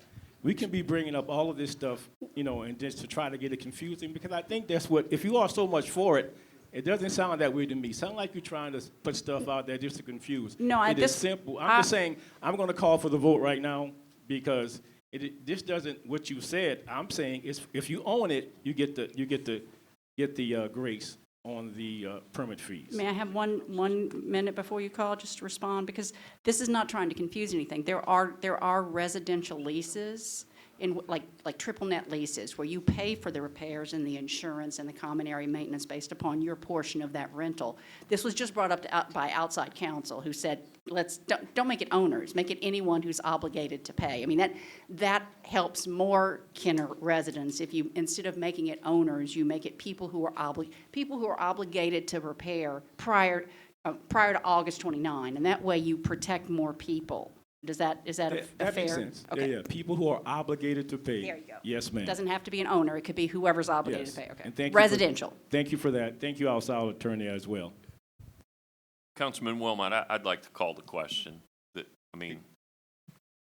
I think he's got an amendment, Madam Clerk. Do we have an amendment first? Yeah, we do. For Attorney Foshee, would you read that last section so the clerk of court can no. get it? Or the Attorney Sala, did you Attorney understand Sala. what was? problem. Okay. That the person or persons requesting the permit for construction or demolition can establish that they're responsible to pay for property damage to the satisfaction of the Department of Inspection and Code Enforcement, that he or she have, I guess, not own the property, but have the responsibility to pay, i.e. bringing in a lease or Yes. bringing in something. Yes. So the people who have the responsibility to pay. That's Pay what for we- damage. Pay for property damages. That's what we're adding to it. And I think procedurally, what we need to do is do the amendment that has been offered. And I know Councilman Brennan has called the question, but I don't think he had the floor at the time. I think Councilman Carroll still had the floor. So, but we're going to come back to you, sir. And we also have a member from the audience who would like to speak. If you will waive and allow this gentleman to speak after the amendment, would that be? It's fine. Thank you, and we'll come back to you after he has an opportunity. He's been waiting for like 15 minutes, so.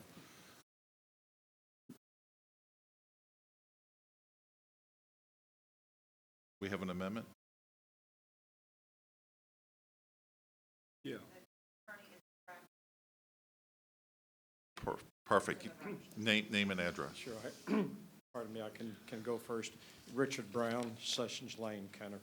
I just wanted to say in response to the city attorney I'm sorry. that I'm pretty familiar with the charter, and this ordinance is not an emergency ordinance. The charter contains provisions for emergency ordinances, how they're enacted, their limited duration.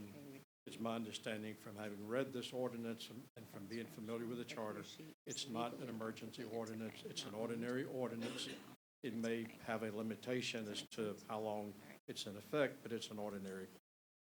And also the ending date can be modified either way. It can be extended or shortened at the will of the.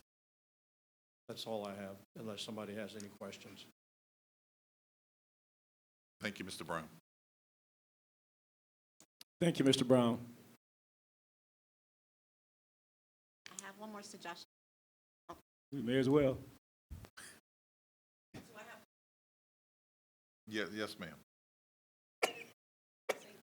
Can't hear you, Joyce. Yeah, you speaker can't hear.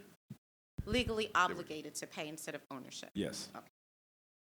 Thank you, attorney. Both of y'all. 3 of y'all. 4 of y'all.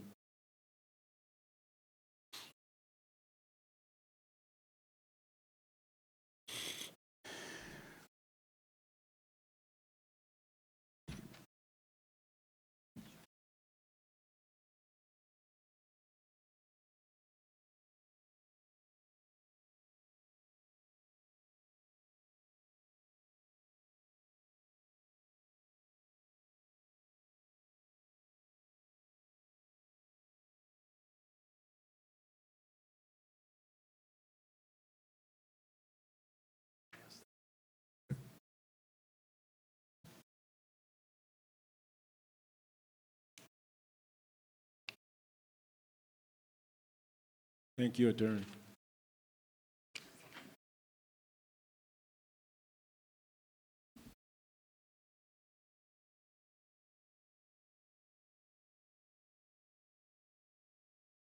And we're pausing so an amendment can be worked out.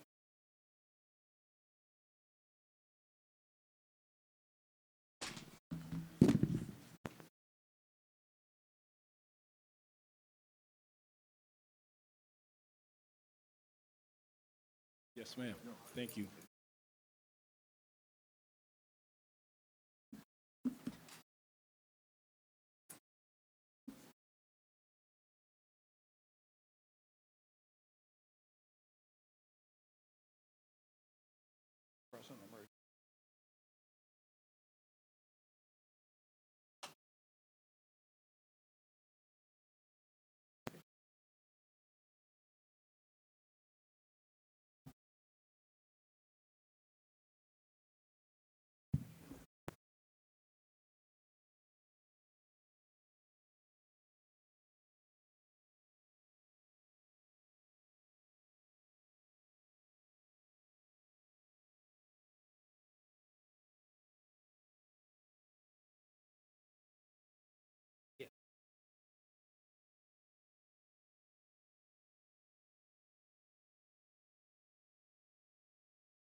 Madam Clerk, are you ready?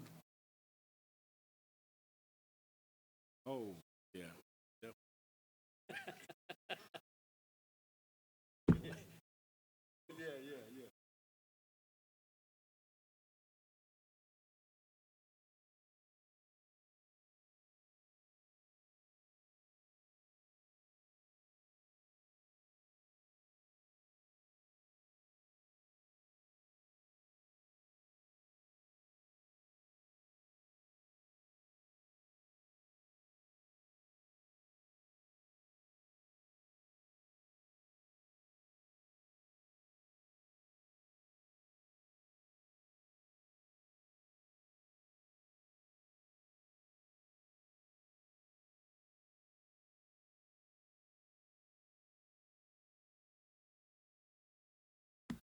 So the council clerk has a motion by Councilmember Carroll, seconded by Councilmember McKinney, to delete the verbiage from Section 1.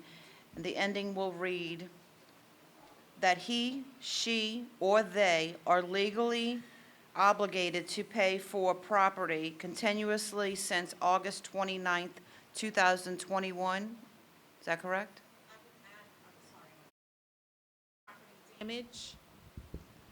Property damage of the subject property continuously.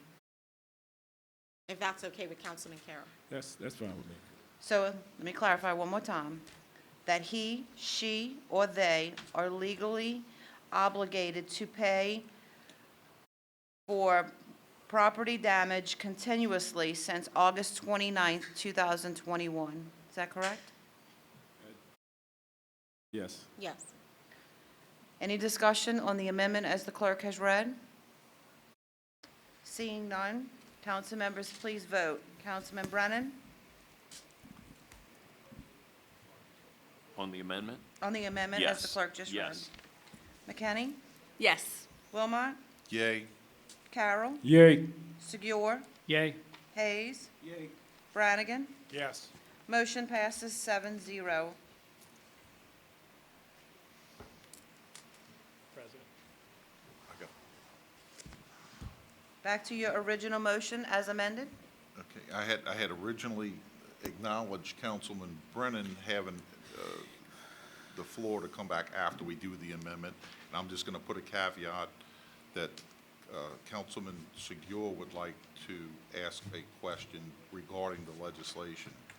Is it okay, or would you still like to go forward with your motion?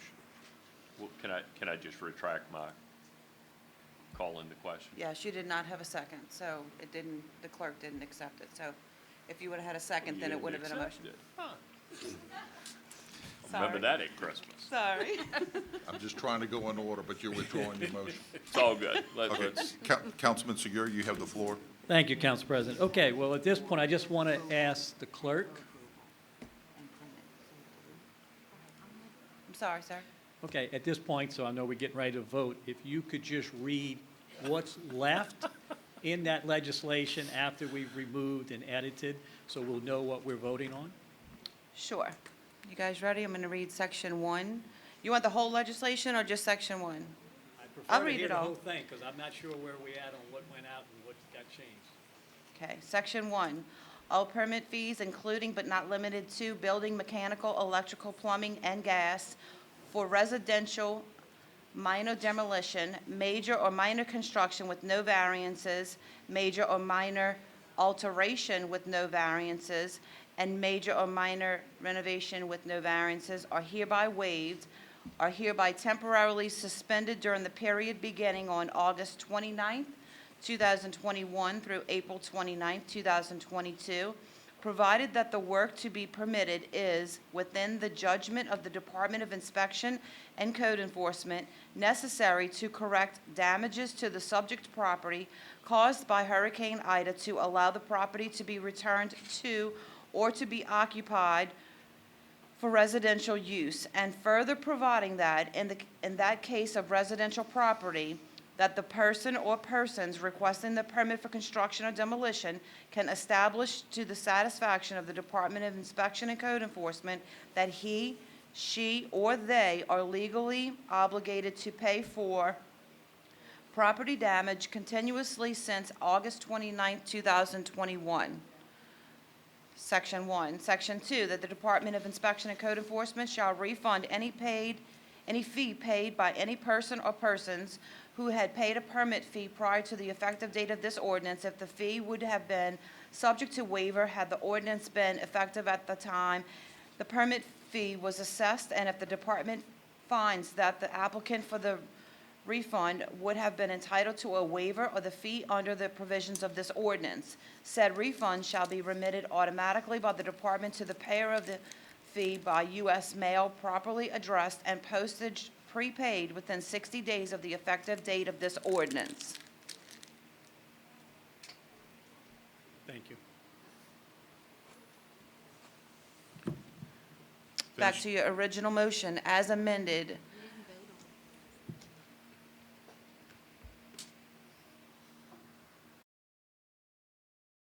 Back to your original motion as amended. Is there any further discussion on the ordinance as amended?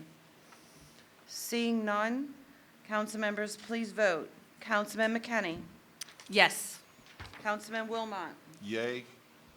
Councilman Carroll. Yay. Councilman Segura. Yay. Councilman Hayes. Under the Present Emergency Act, I vote no. I think all this is unnecessary. Councilman Brannigan. Yes. Councilman Brennan. No. Motion passes 5-2. Councilmembers Brennan and Hayes are opposed. Item 13 is resolutions and motions by council members. Item 13A is a resolution amending Kenner City Rule 22, agenda format of the Rules of Organization, Business, Order, and Procedure of the Council of the City of Kenner. I have a motion by Councilmember Wilmot, seconded by Councilmember Brannigan. Is there any discussion on 13A? Madam Clerk, I'm going to go ahead and open on it. I just want to mention, this is something that has been, it's a procedural issue. It's not, it really just changes the agenda around a little bit, but it's been around for probably, it came to my attention probably about 2 years ago by this gentleman, Mr. Richard Brown. He mentioned it, and I agree. I agree with what he said, and so we finally got around to filing this legislation. I think it's important, but it's not, again, it's like a glitch that it was in the agenda, I believe. The mayor's comments are in the middle of the consent agenda, and we believe that that should be in the beginning or after the consent agenda. And I believe we reached out to the mayor's office, and he has no problem, from what I understand, to moving it to right after we do the roll call. So I think it's important that we move it out of the consent, and again, it's a procedural thing, and that's all I have on it. It's not that technical other than that. Anybody have any questions?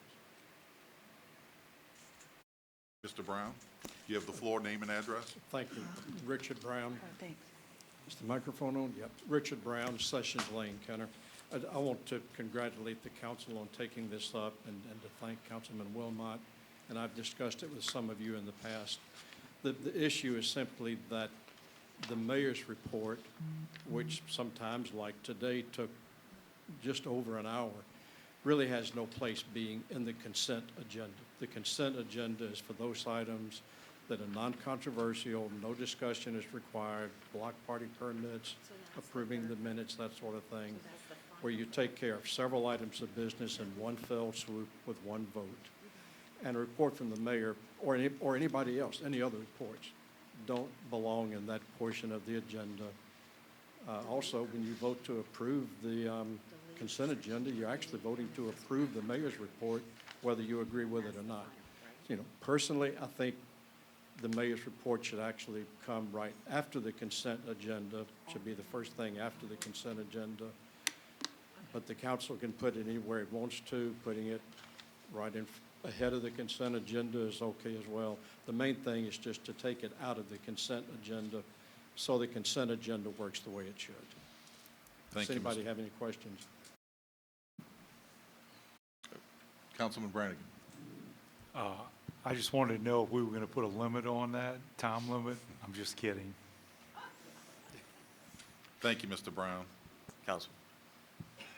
Somebody said? Oh, yeah, Mayor. Yeah, I just want to say thank you for reaching out to me. I agree. And we did agree for me to go before the consent agenda. I do agree with Mr. Brown. Y'all shouldn't be voting on comments. Our comments have been long lately, maybe even before Ida, but we dealt with pandemics before that. So hopefully they'll get a little bit shorter. We're trying to do that, but there's just a lot of information to cover. But I do support this. The administration supports it, and I think it should be right after the prayer, the pledge, give the comments, and then y'all start voting. No reason to stop voting for me to come in and then start voting again. So if we can stay with the agreement that, the discussion that we had between you and I, that go before the consent agenda, I would appreciate that. Thank you, Mayor. Anybody have any questions? None? Madam Clerk? Seeing no further discussion, council members, please vote on item 13A. Councilman Wilmot? Yay. Carroll? Yay. Segur? Yay. Hayes? Yes. Brannigan? Yes. Brennan? Yes. McKinney? Yes. Motion passes 7-0. Item 13B is a resolution temporarily suspending Council Rule Number 7 of the Rules of Organization, Business Order, and Procedure of the Council of the City of Kenner, and rescheduling the Kenner City Council meetings of March 3rd, 2022 to March 10th, 2022, March 18th, 2022 to March 25th, 2022, and rescheduling the Kenner City Council meeting of June 17th, 2022 to June 24th, 2022. I have a motion by Councilmember Wilmot, seconded by Councilmember Brennan. Any discussion? Seeing none, council members, please vote. Councilman Carroll? Yay. Segur? Yay.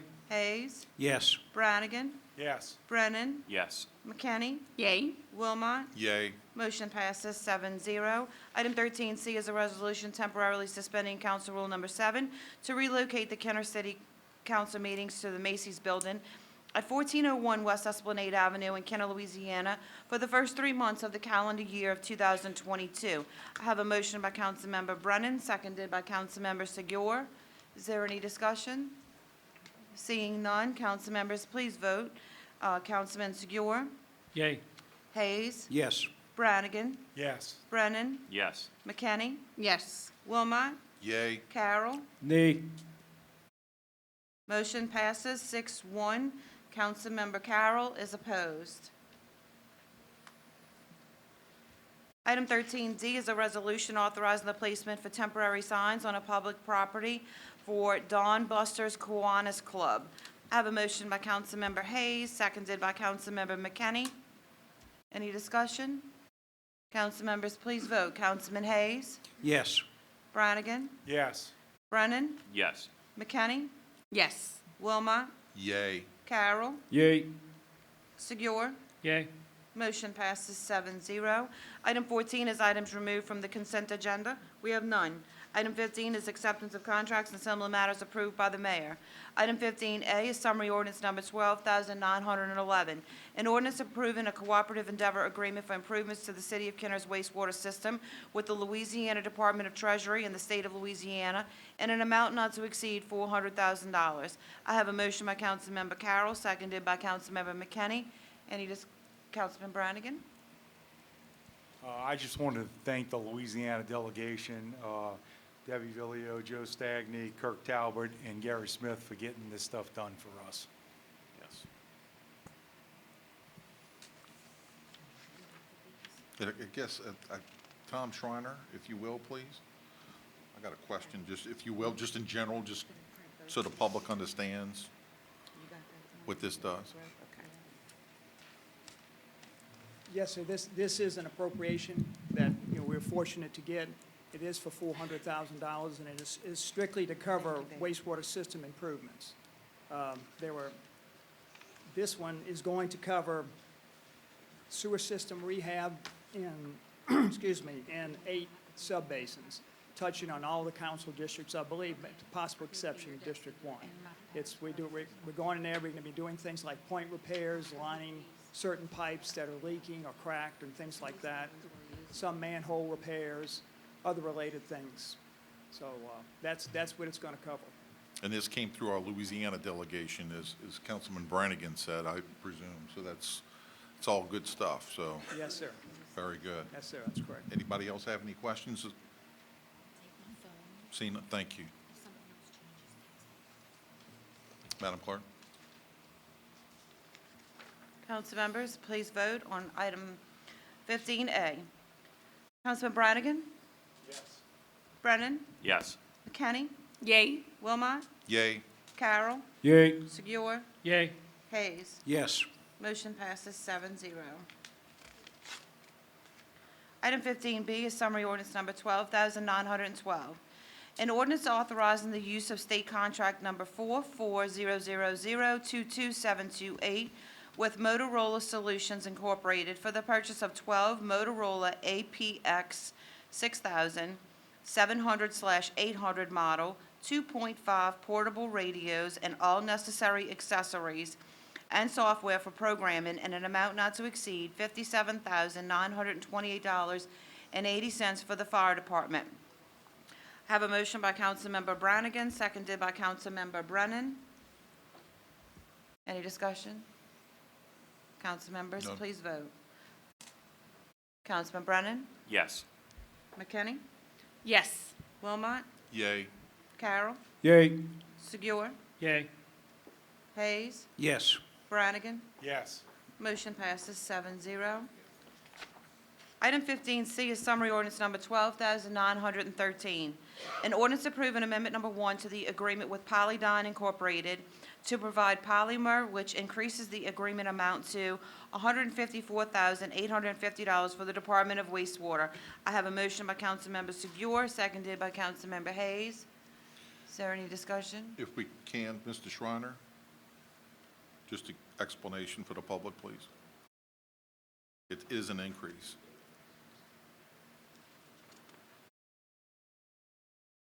Yes, sir. Councilman, it is an increase. When this was set up originally, we only had money in there for 1 year. We're trying to go to 1-year contracts, but this is a 2-year contract, and since it's a 2-year contract, we only have enough money for 1 year. So that's why we're requesting this increase. Thank you. Any other questions, Mr. Schreiner? None? Oh, go ahead, Councilwoman. Thank you, Council President. I just want to ask Finance, what is the current level of, or has they expended all the funding for the year? Or We've expended 56,000 so far. Okay, thank you. Thank you, Mr. Schreiner. Madam Clerk? Seeing no further discussion, council members, please vote. Councilman McKenney? Yes. Wilmot? Yay. Carroll? Yay. Segur? Yay. Hayes? Yes. Brannigan? Yes. Brennan? Yes. Motion passes 7-0. Item 15D is summary ordinance number 12,914. An ordinance ratifying the emergency purchase and installation of 164 feet of corrugated metal fencing, including all materials, labor, and removal of existing damaged fencing from Forsyth Fence Company LLP in the amount of $17,900 for the Kenner Police Department. I have a motion by Councilmember Brennan, seconded by Councilmember Carroll. Any discussion? Seeing none, council members, please vote. Councilman Wilmot? Yay. Councilman Carroll? Yay. Councilman Segura? Yay. Hayes? Yes. Brannigan? Yes. Brennan? Yes. McKinney? Yes. Motion passes 7-0. Item 15E is a resolution approving amendment number 2 to the engineering agreement with Digital Engineering and Imaging Incorporated dated March 19, 2018 for professional services relating to Louisiana Department of Environmental Quality Wastewater State Revolving Loan Administration/Management to increase the agreement amount by $290,000 and extend the term of the agreement by 2 years for the Department of Public Works. I have a motion by Councilmember Segura, seconded by Councilmember Hayes. Mr. Marilla, name and address? Al Morella, 4260 East Loyola Drive, 5th District, 49 years. Like to get an explanation for the $290,000 increase. Mr. Shriner, if you will, one more time. I think this will be the last one, if it's, yes, it is. Yes, sir, is it on? No, it's not on. It's on. There we go. Yeah, Okay. you're hot.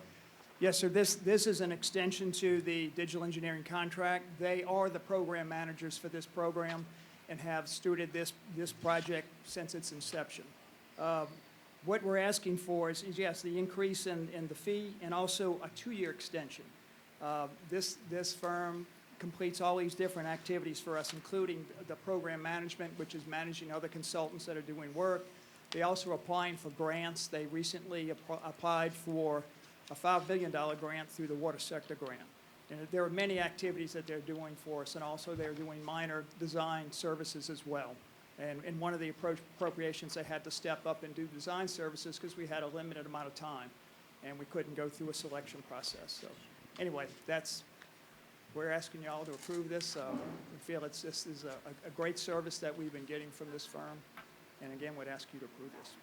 Councilwoman McKinney? Yes, I just want to clarify, so this is budgeted under a capital project, or where is this funding coming from? Specifically, It kind of depends on what they're working on, but yeah, capital projects, wastewater, the loan itself. So. Okay, thank you. And this is not a 1 year, it's a 2 year. that's correct. So that is that one of the reasons for the increase as well? No, sir, it doesn't have anything to do Doesn't with have the anything 1 to year do with it. versus 2 years. It's just all the different projects? Yes. Okay. Okay. Anybody else? Questions? Concerns? None? Sure. Go ahead, Mr. Al. Councilman Segura, I'm surprised you didn't you didn't beat me to the punch on this one. You must have got a little lax on the job, huh? Just let you take the shining. Okay. Thank you, man. Thank you. Thank you, Tom. Mr. Al. Madam Clerk? Council members, please vote. Councilman Carroll? Yay. Councilman Segura? Yay. Hayes? Yes. Brannigan? Yes. Brennan? Yes. McKinney? Yes. Wilmot? Yay. Motion passes 7-0. Item 16 is ordinances and resolutions in summary for first reading. Item 16A is an ordinance accepting the lowest responsive bid received from AccuAir Enterprises Incorporated to furnish and install a 5-ton air conditioning and heating system in the VIP room/upstairs office of the new theater located at 325 Minor Street in accordance with letter bid number 21-1988 in the amount of $9,000 for the Department of General Services. Item 16B is an ordinance accepting the lowest responsive bid received from AccuAir Enterprises Incorporated to furnish and install a 5-ton air conditioning and heating system at Butch Dewey Concession Stand in accordance with letter bid number 21-1987 in the amount of $7,500 for the Department of General Services. Item 16C is an ordinance authorizing the administration to utilize the existing City of New Orleans contract number K15-1079 with Casco Industries Incorporated to purchase MSA products, equipment, parts, and service in the amount of $514,714 for the Kenner Fire Department.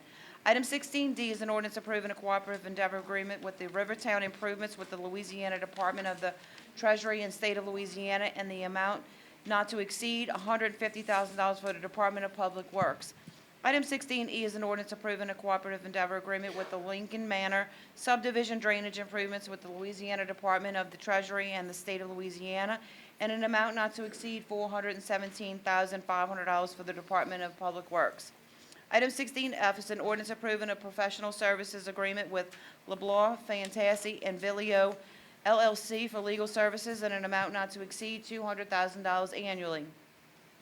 Item 16G is an ordinance accepting the lowest responsive bid received from Cask Brothers Incorporated for the Kenna-FEMA street renovations, FEMA DR 1603 PW 20831 project in accordance with seal bid number 21-6626 in the amount of $1,199,160 for the Department of Public Works. Item 17 is reports from the council and our special committees.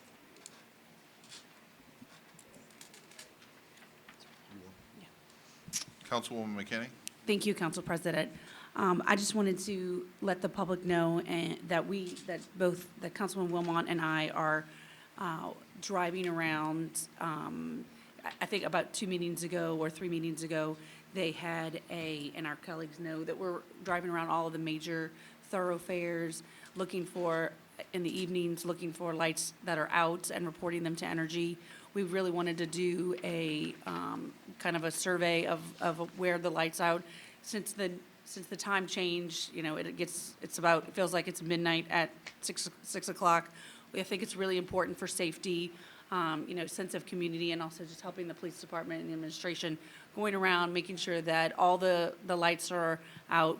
We're focusing on, the major corridors, West Esplanade, Williams, Yenny, Airline. We're doing that, and if anyone sees a light out, we're going to be reporting that to Energy altogether. If you guys see a light out, we're going to do that. But if you see a light out or you have a light out on one of those areas that are an area of concern, you can email us, and we're going to be working closely with Energy to make sure all that gets taken care of, because I think that's really important, especially as we move forward into the holidays. People are going to be, thinking of, we want to be safe. We want to be in a good posture. We don't want to put ourselves in danger, and having areas that are not well lit, is a risk. So we want to just be proactive in that. So thank you. Thank you, Councilman Wilmot, for doing that with me. Thank you. Anybody else? Councilman Carroll?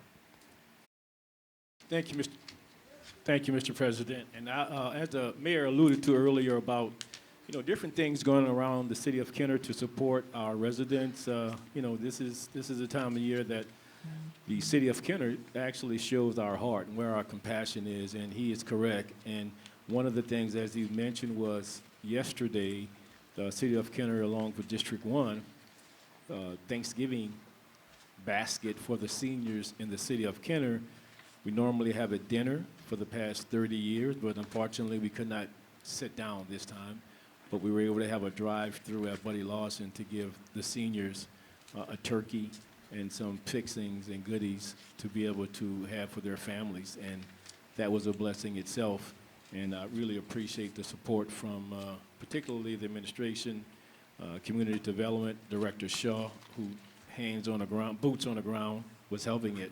And I'd like to also thank some other people, particularly our supporters, for financial support.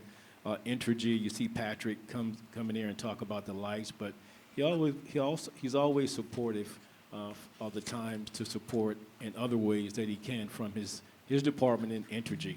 So Entergy, CRC, obviously the Community Development, the Kenner Food Bank, all of the guys and ladies in General Services, the administration, the 2 or 3 different civic organizations in the city of Kenner, my alma mater, along with Councilwoman McKinney and Wilmot Bonnable, particularly the Bonnable organization, which has a lot of athletes, particularly basketball players, called Jobs for American Graduates, JAG for short.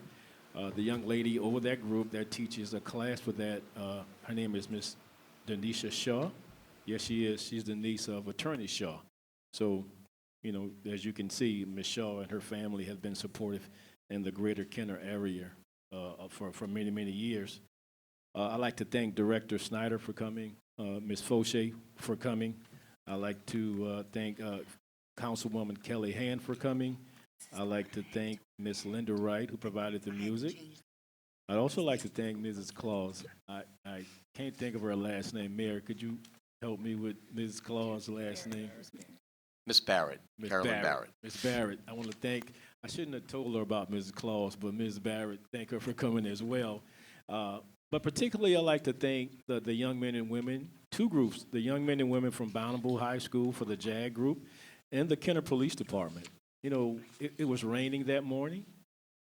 The Kenner Police Department, I wish I had those young men name and ladies' name so I can say that they came out in the rain lifting, taking out packages out of a freighter to be able to bag together so it would be easy for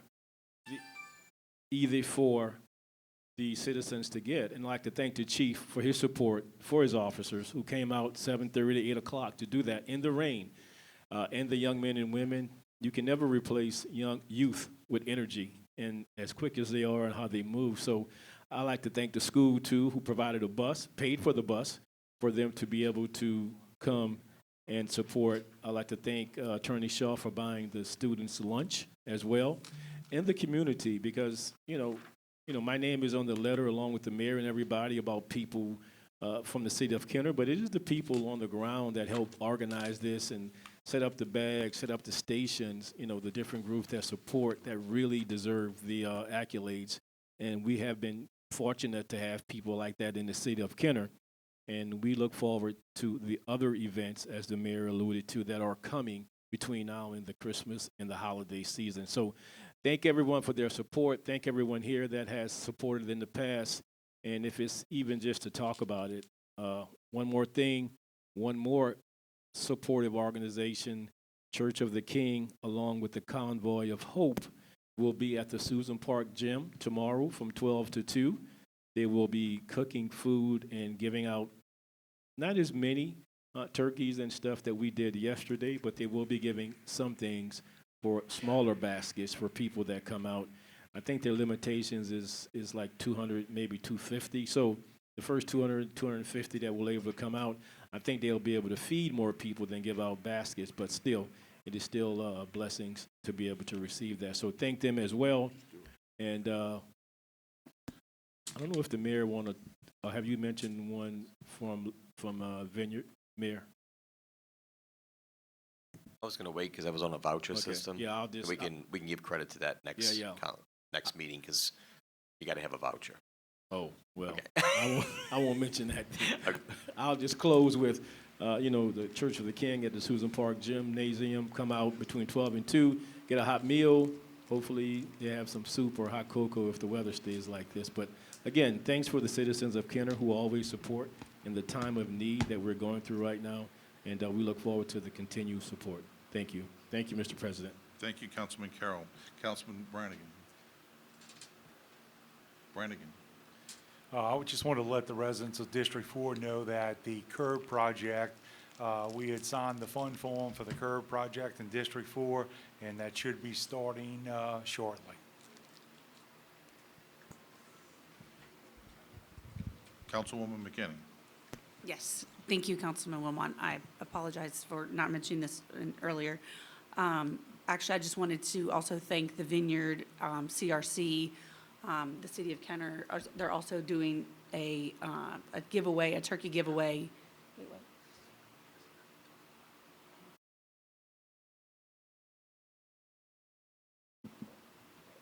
Well, anyway, I just want to thank them. They're doing a giveaway tomorrow that some of us are going to be at. I'm volunteering through my church, so I'll be there. But I just want to thank them for giving back to the community. So thank you. And if I could be brief, I did not thank Councilman Wilmot. He also came out, him and his wife. So thank you guys, also you and Sherry, for coming out.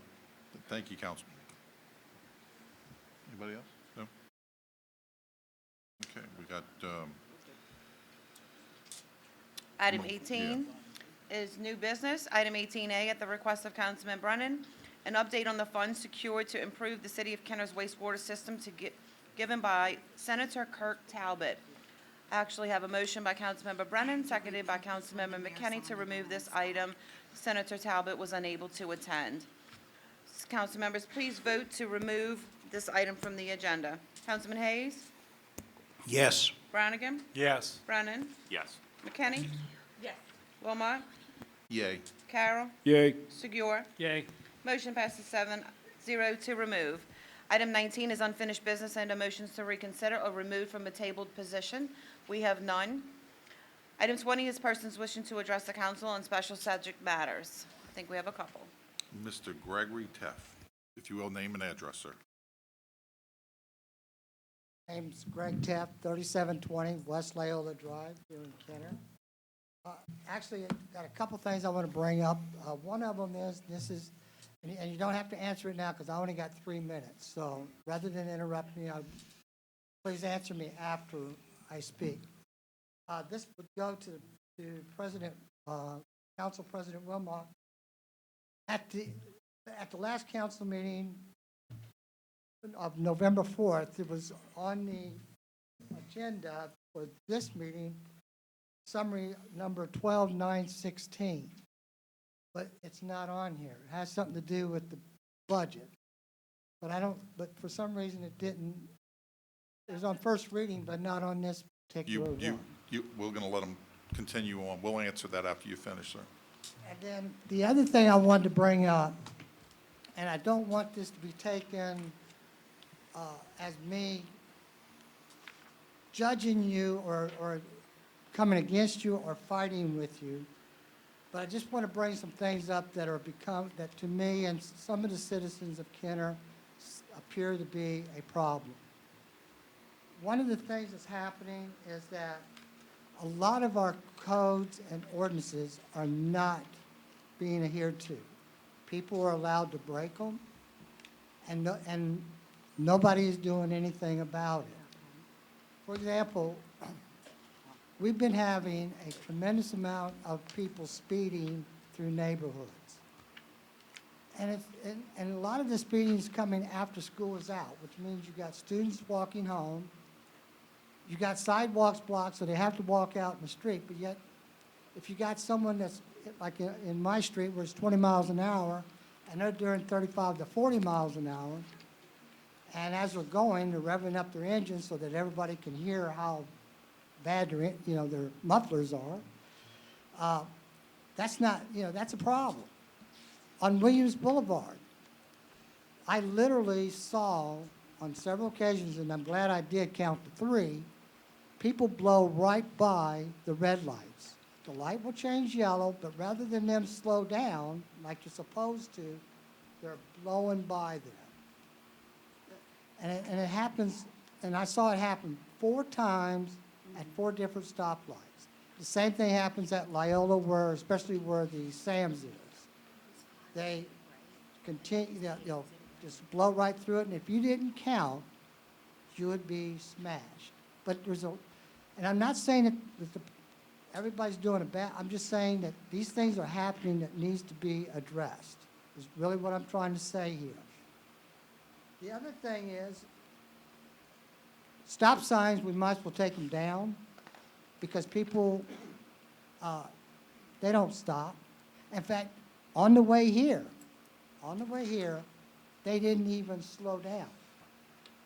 They just flung around and right in front of me. And that's just coming up West Esplanade. Okay, Mr. Teff, if you can wrap it up soon. Sure. I'm just letting you know your time. So. And then the other thing is that code violations, again, when you're starting to get a lot of them where people are double parking in driveways, they're parking on grass, they're parking on this. My whole thing was, and I brought this up when I first got involved with coming to meetings. If you're going to have a code and you're not going to enforce it, why don't you just take it off the books? You don't need it. Because if you're not going to enforce it, why have it? And we have a lot of that. Again, I'm not trying to be critical. I'm just telling you These are not things that makes Kenner a great place to live, because it shows that we're not enforcing our own rules, and if we don't enforce our own rules, then then it's not the place to be. And that's really all I have. Thank you. Thank you, Mr. Taft. And we're going to attempt to answer your first question, which deals with the legislation dealing with the budget that was on some time ago. But Madam Clerk, if you can give us an explanation. Mr. Taft, that required a 28-day layover to be up on the December 2nd agenda.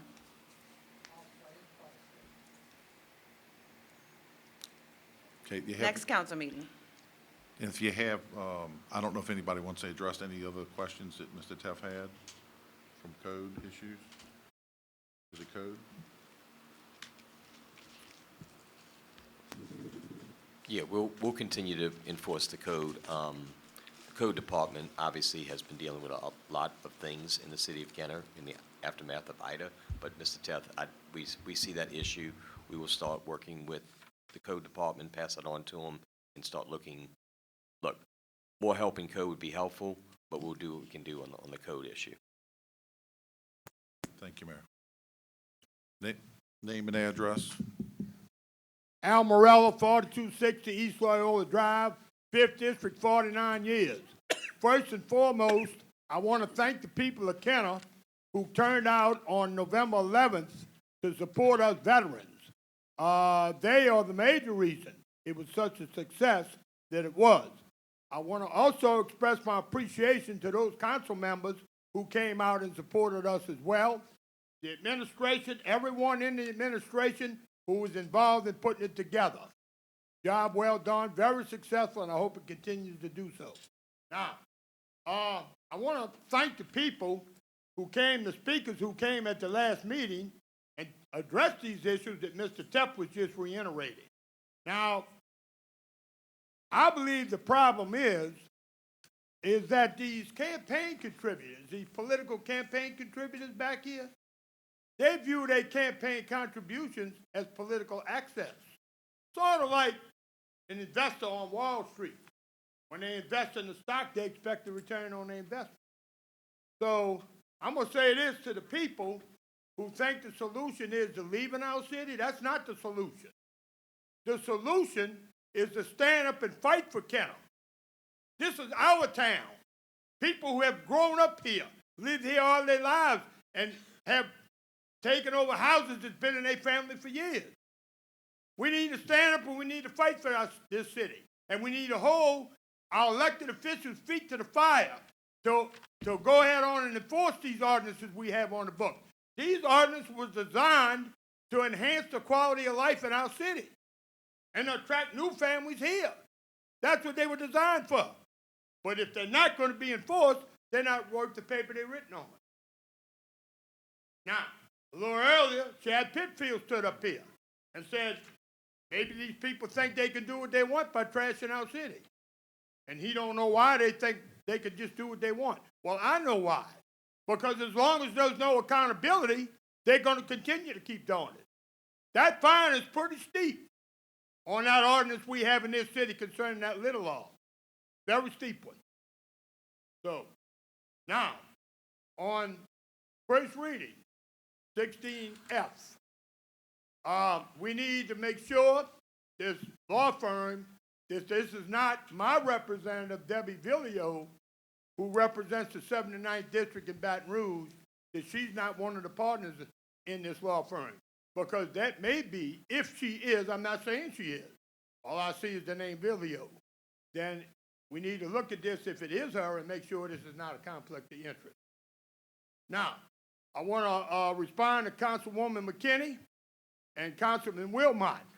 Okay, that's good you're driving around, you're looking for lights out in our city. But one you didn't mention. You mentioned some locations you spotted. One you didn't mention is Joe, Yenny, and Ron, right across the street from me. That light's been out for a long time. That's a wooden utility pole. And just to let the citizens of Kenner know, the city is responsible for the metal poles. Entergy is responsible for the wooden poles. And they need to get that light turned back on. It's been out way too long. We got to apply the pressure. Let's apply the pressure. And I'm also directed to you, Councilman Brannigan, since this is your district. I'm gonna include you in this too, because you represent that district. We need to get that light back on. We need to get it back on as soon as possible. Anybody got any comments, any questions? Thank you. Mr. okay. Morella, I'll take- I drive the main thoroughfares about once a month. There are a lot of energy out, lights that were out. We had a problem between the Duncan Canal and Chateau Boulevard on Vintage. They got that back up. So yes, and then I drive the neighborhoods probably quarterly, and then I have people that, call me or text me and tell me my light's out at such and such address, and we report them. And the city has been very quick at getting those things fixed, so. That was been out a long time, Councilman Brannigan. I'll make sure it's reported. All right, thank you. It's already reported. I spoke with Patrick Hamby yesterday, and we spoke about Joe Yenny in particular, about the number of lights all along Joe Yenny.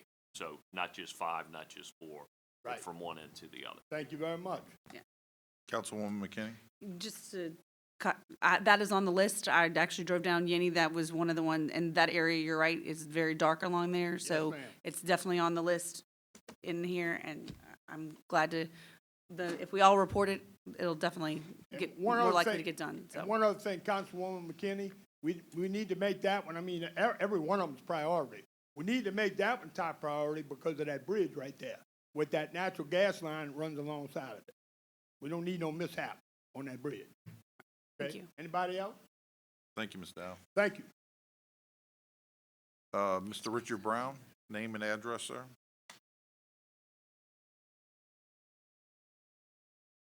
Thank you, Mr. President. Richard Brown, Sessions Lane in Kenner. Just wanted to make 2 or 3 or 4 comments and a couple of questions.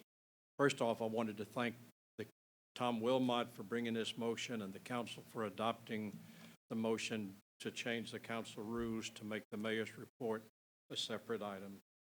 A comment regarding the stop signs that Mr. Tuff brought up. I have a problem with putting up unnecessary stop signs, and the public, let me rephrase that. Stop signs should not normally be used as a means of speed control. If speeding is an issue, that should be addressed through means other than putting up stop signs.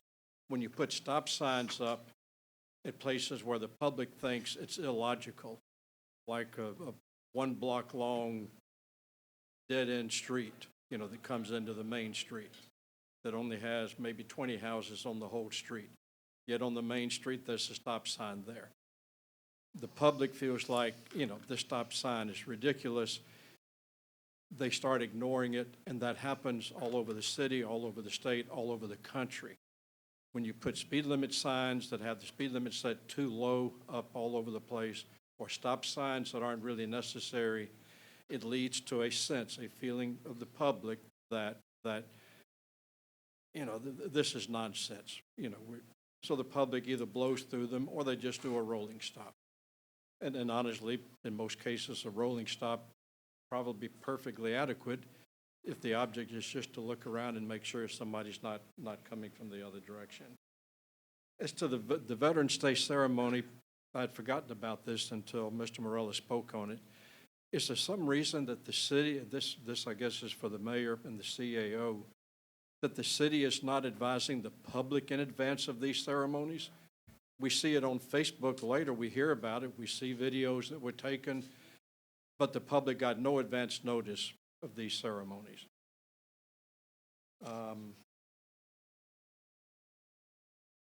One final comment and a question about the recycling and garbage. I understand that there'll be no garbage pickup or recycling on Thanksgiving Day. Do I understand correctly that the Thursday pickup will not be made on Friday? It's just going to be skipped altogether and will be made the following Monday? Is that correct? I see the mayor nodding his head yes. Okay. And then finally, Mr. Pitfield mentioned recycling and that some of it is having to go into the garbage because it's contaminated.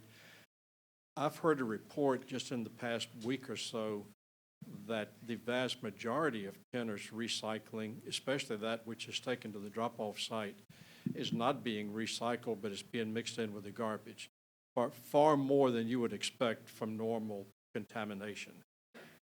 And I'm concerned about that. I have heard reports, unofficial reports, that the recycling really isn't getting recycled. But this report I heard lately is more of an official acknowledgement. That's what's happening. And I hope that's not happening. If it is, then I hope that the public can be made aware of what they or we are doing wrong. Because Hey, I Mr. try to Brown, make sure if there's you're- nothing in my recycling that'll cause it to If you could wrap up your thought. contaminate. I'm finished. Thank you, Mr. Chairman. Thank you, Mr. Brown. Yes. Somebody's going to, Mr. Brown, somebody's going to give you a reply in just a second. So Mr. Brown wants to give the unofficial report on us mixing recycling with garbage, 100% false. Not sure where he's getting his unofficial information from. The official information is, yes, we are having a problem with recycling. It is documented every month. We have photographs that come from the recycling area where we can see plastic bags, which are not recyclable. We can see pizza cardboard boxes, which are not recyclable. So for Mr. Brown to come up here and give his unofficial report that we're mixing recyclables with garbage is absolutely ridiculous. Mr. Pitfield, I and every other citizen has the right to come here with and express a concern we have heard. I asked it to be addressed. You did address it. You say that's not happening. That's sufficient. There's no need to get arrogant, and not to get arrogant with a member of the public who wants to come and express a concern. Thank you. Thank you, Mr. Brown. Again, passing around inconsistencies is absolutely ridiculous. Council Chair. Again, Mr. Brown does have the latitude to come up and ask these questions if it's a concern of his. And I appreciate the explanation, and we just need to keep it so it's cordial. Yes, Councilman? So just to that end, I mean, from what you're saying, Chad, I know that there are certain things that can and can't go, and obviously if it's something that shouldn't be in there, then it is being sent to garbage, basically. That's correct. The pizza boxes and all. And as I said in my statements, we're working on flyers to go out and information, which we've done previously. I mean, look, I'll leave it there. Mr. Brown reaches out for all kind of other things, but he wants to come grandstand here about that, so.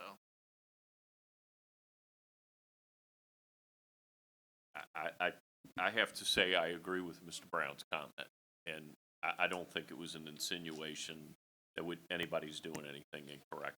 We just need to make certain the public's aware. Thank you for that, Councilman. I also agree with Mr. Brown. He, as a member of the public, he has the right to question it, and there's no need to take offense to it. That's what he's hearing, that's what he believes, and he's just trying to get some confirmation, and y'all gave him confirmation, and I appreciate that. And we just need to do it in a more cordial fashion. Councilman? Yes, sir. I think the comment was official.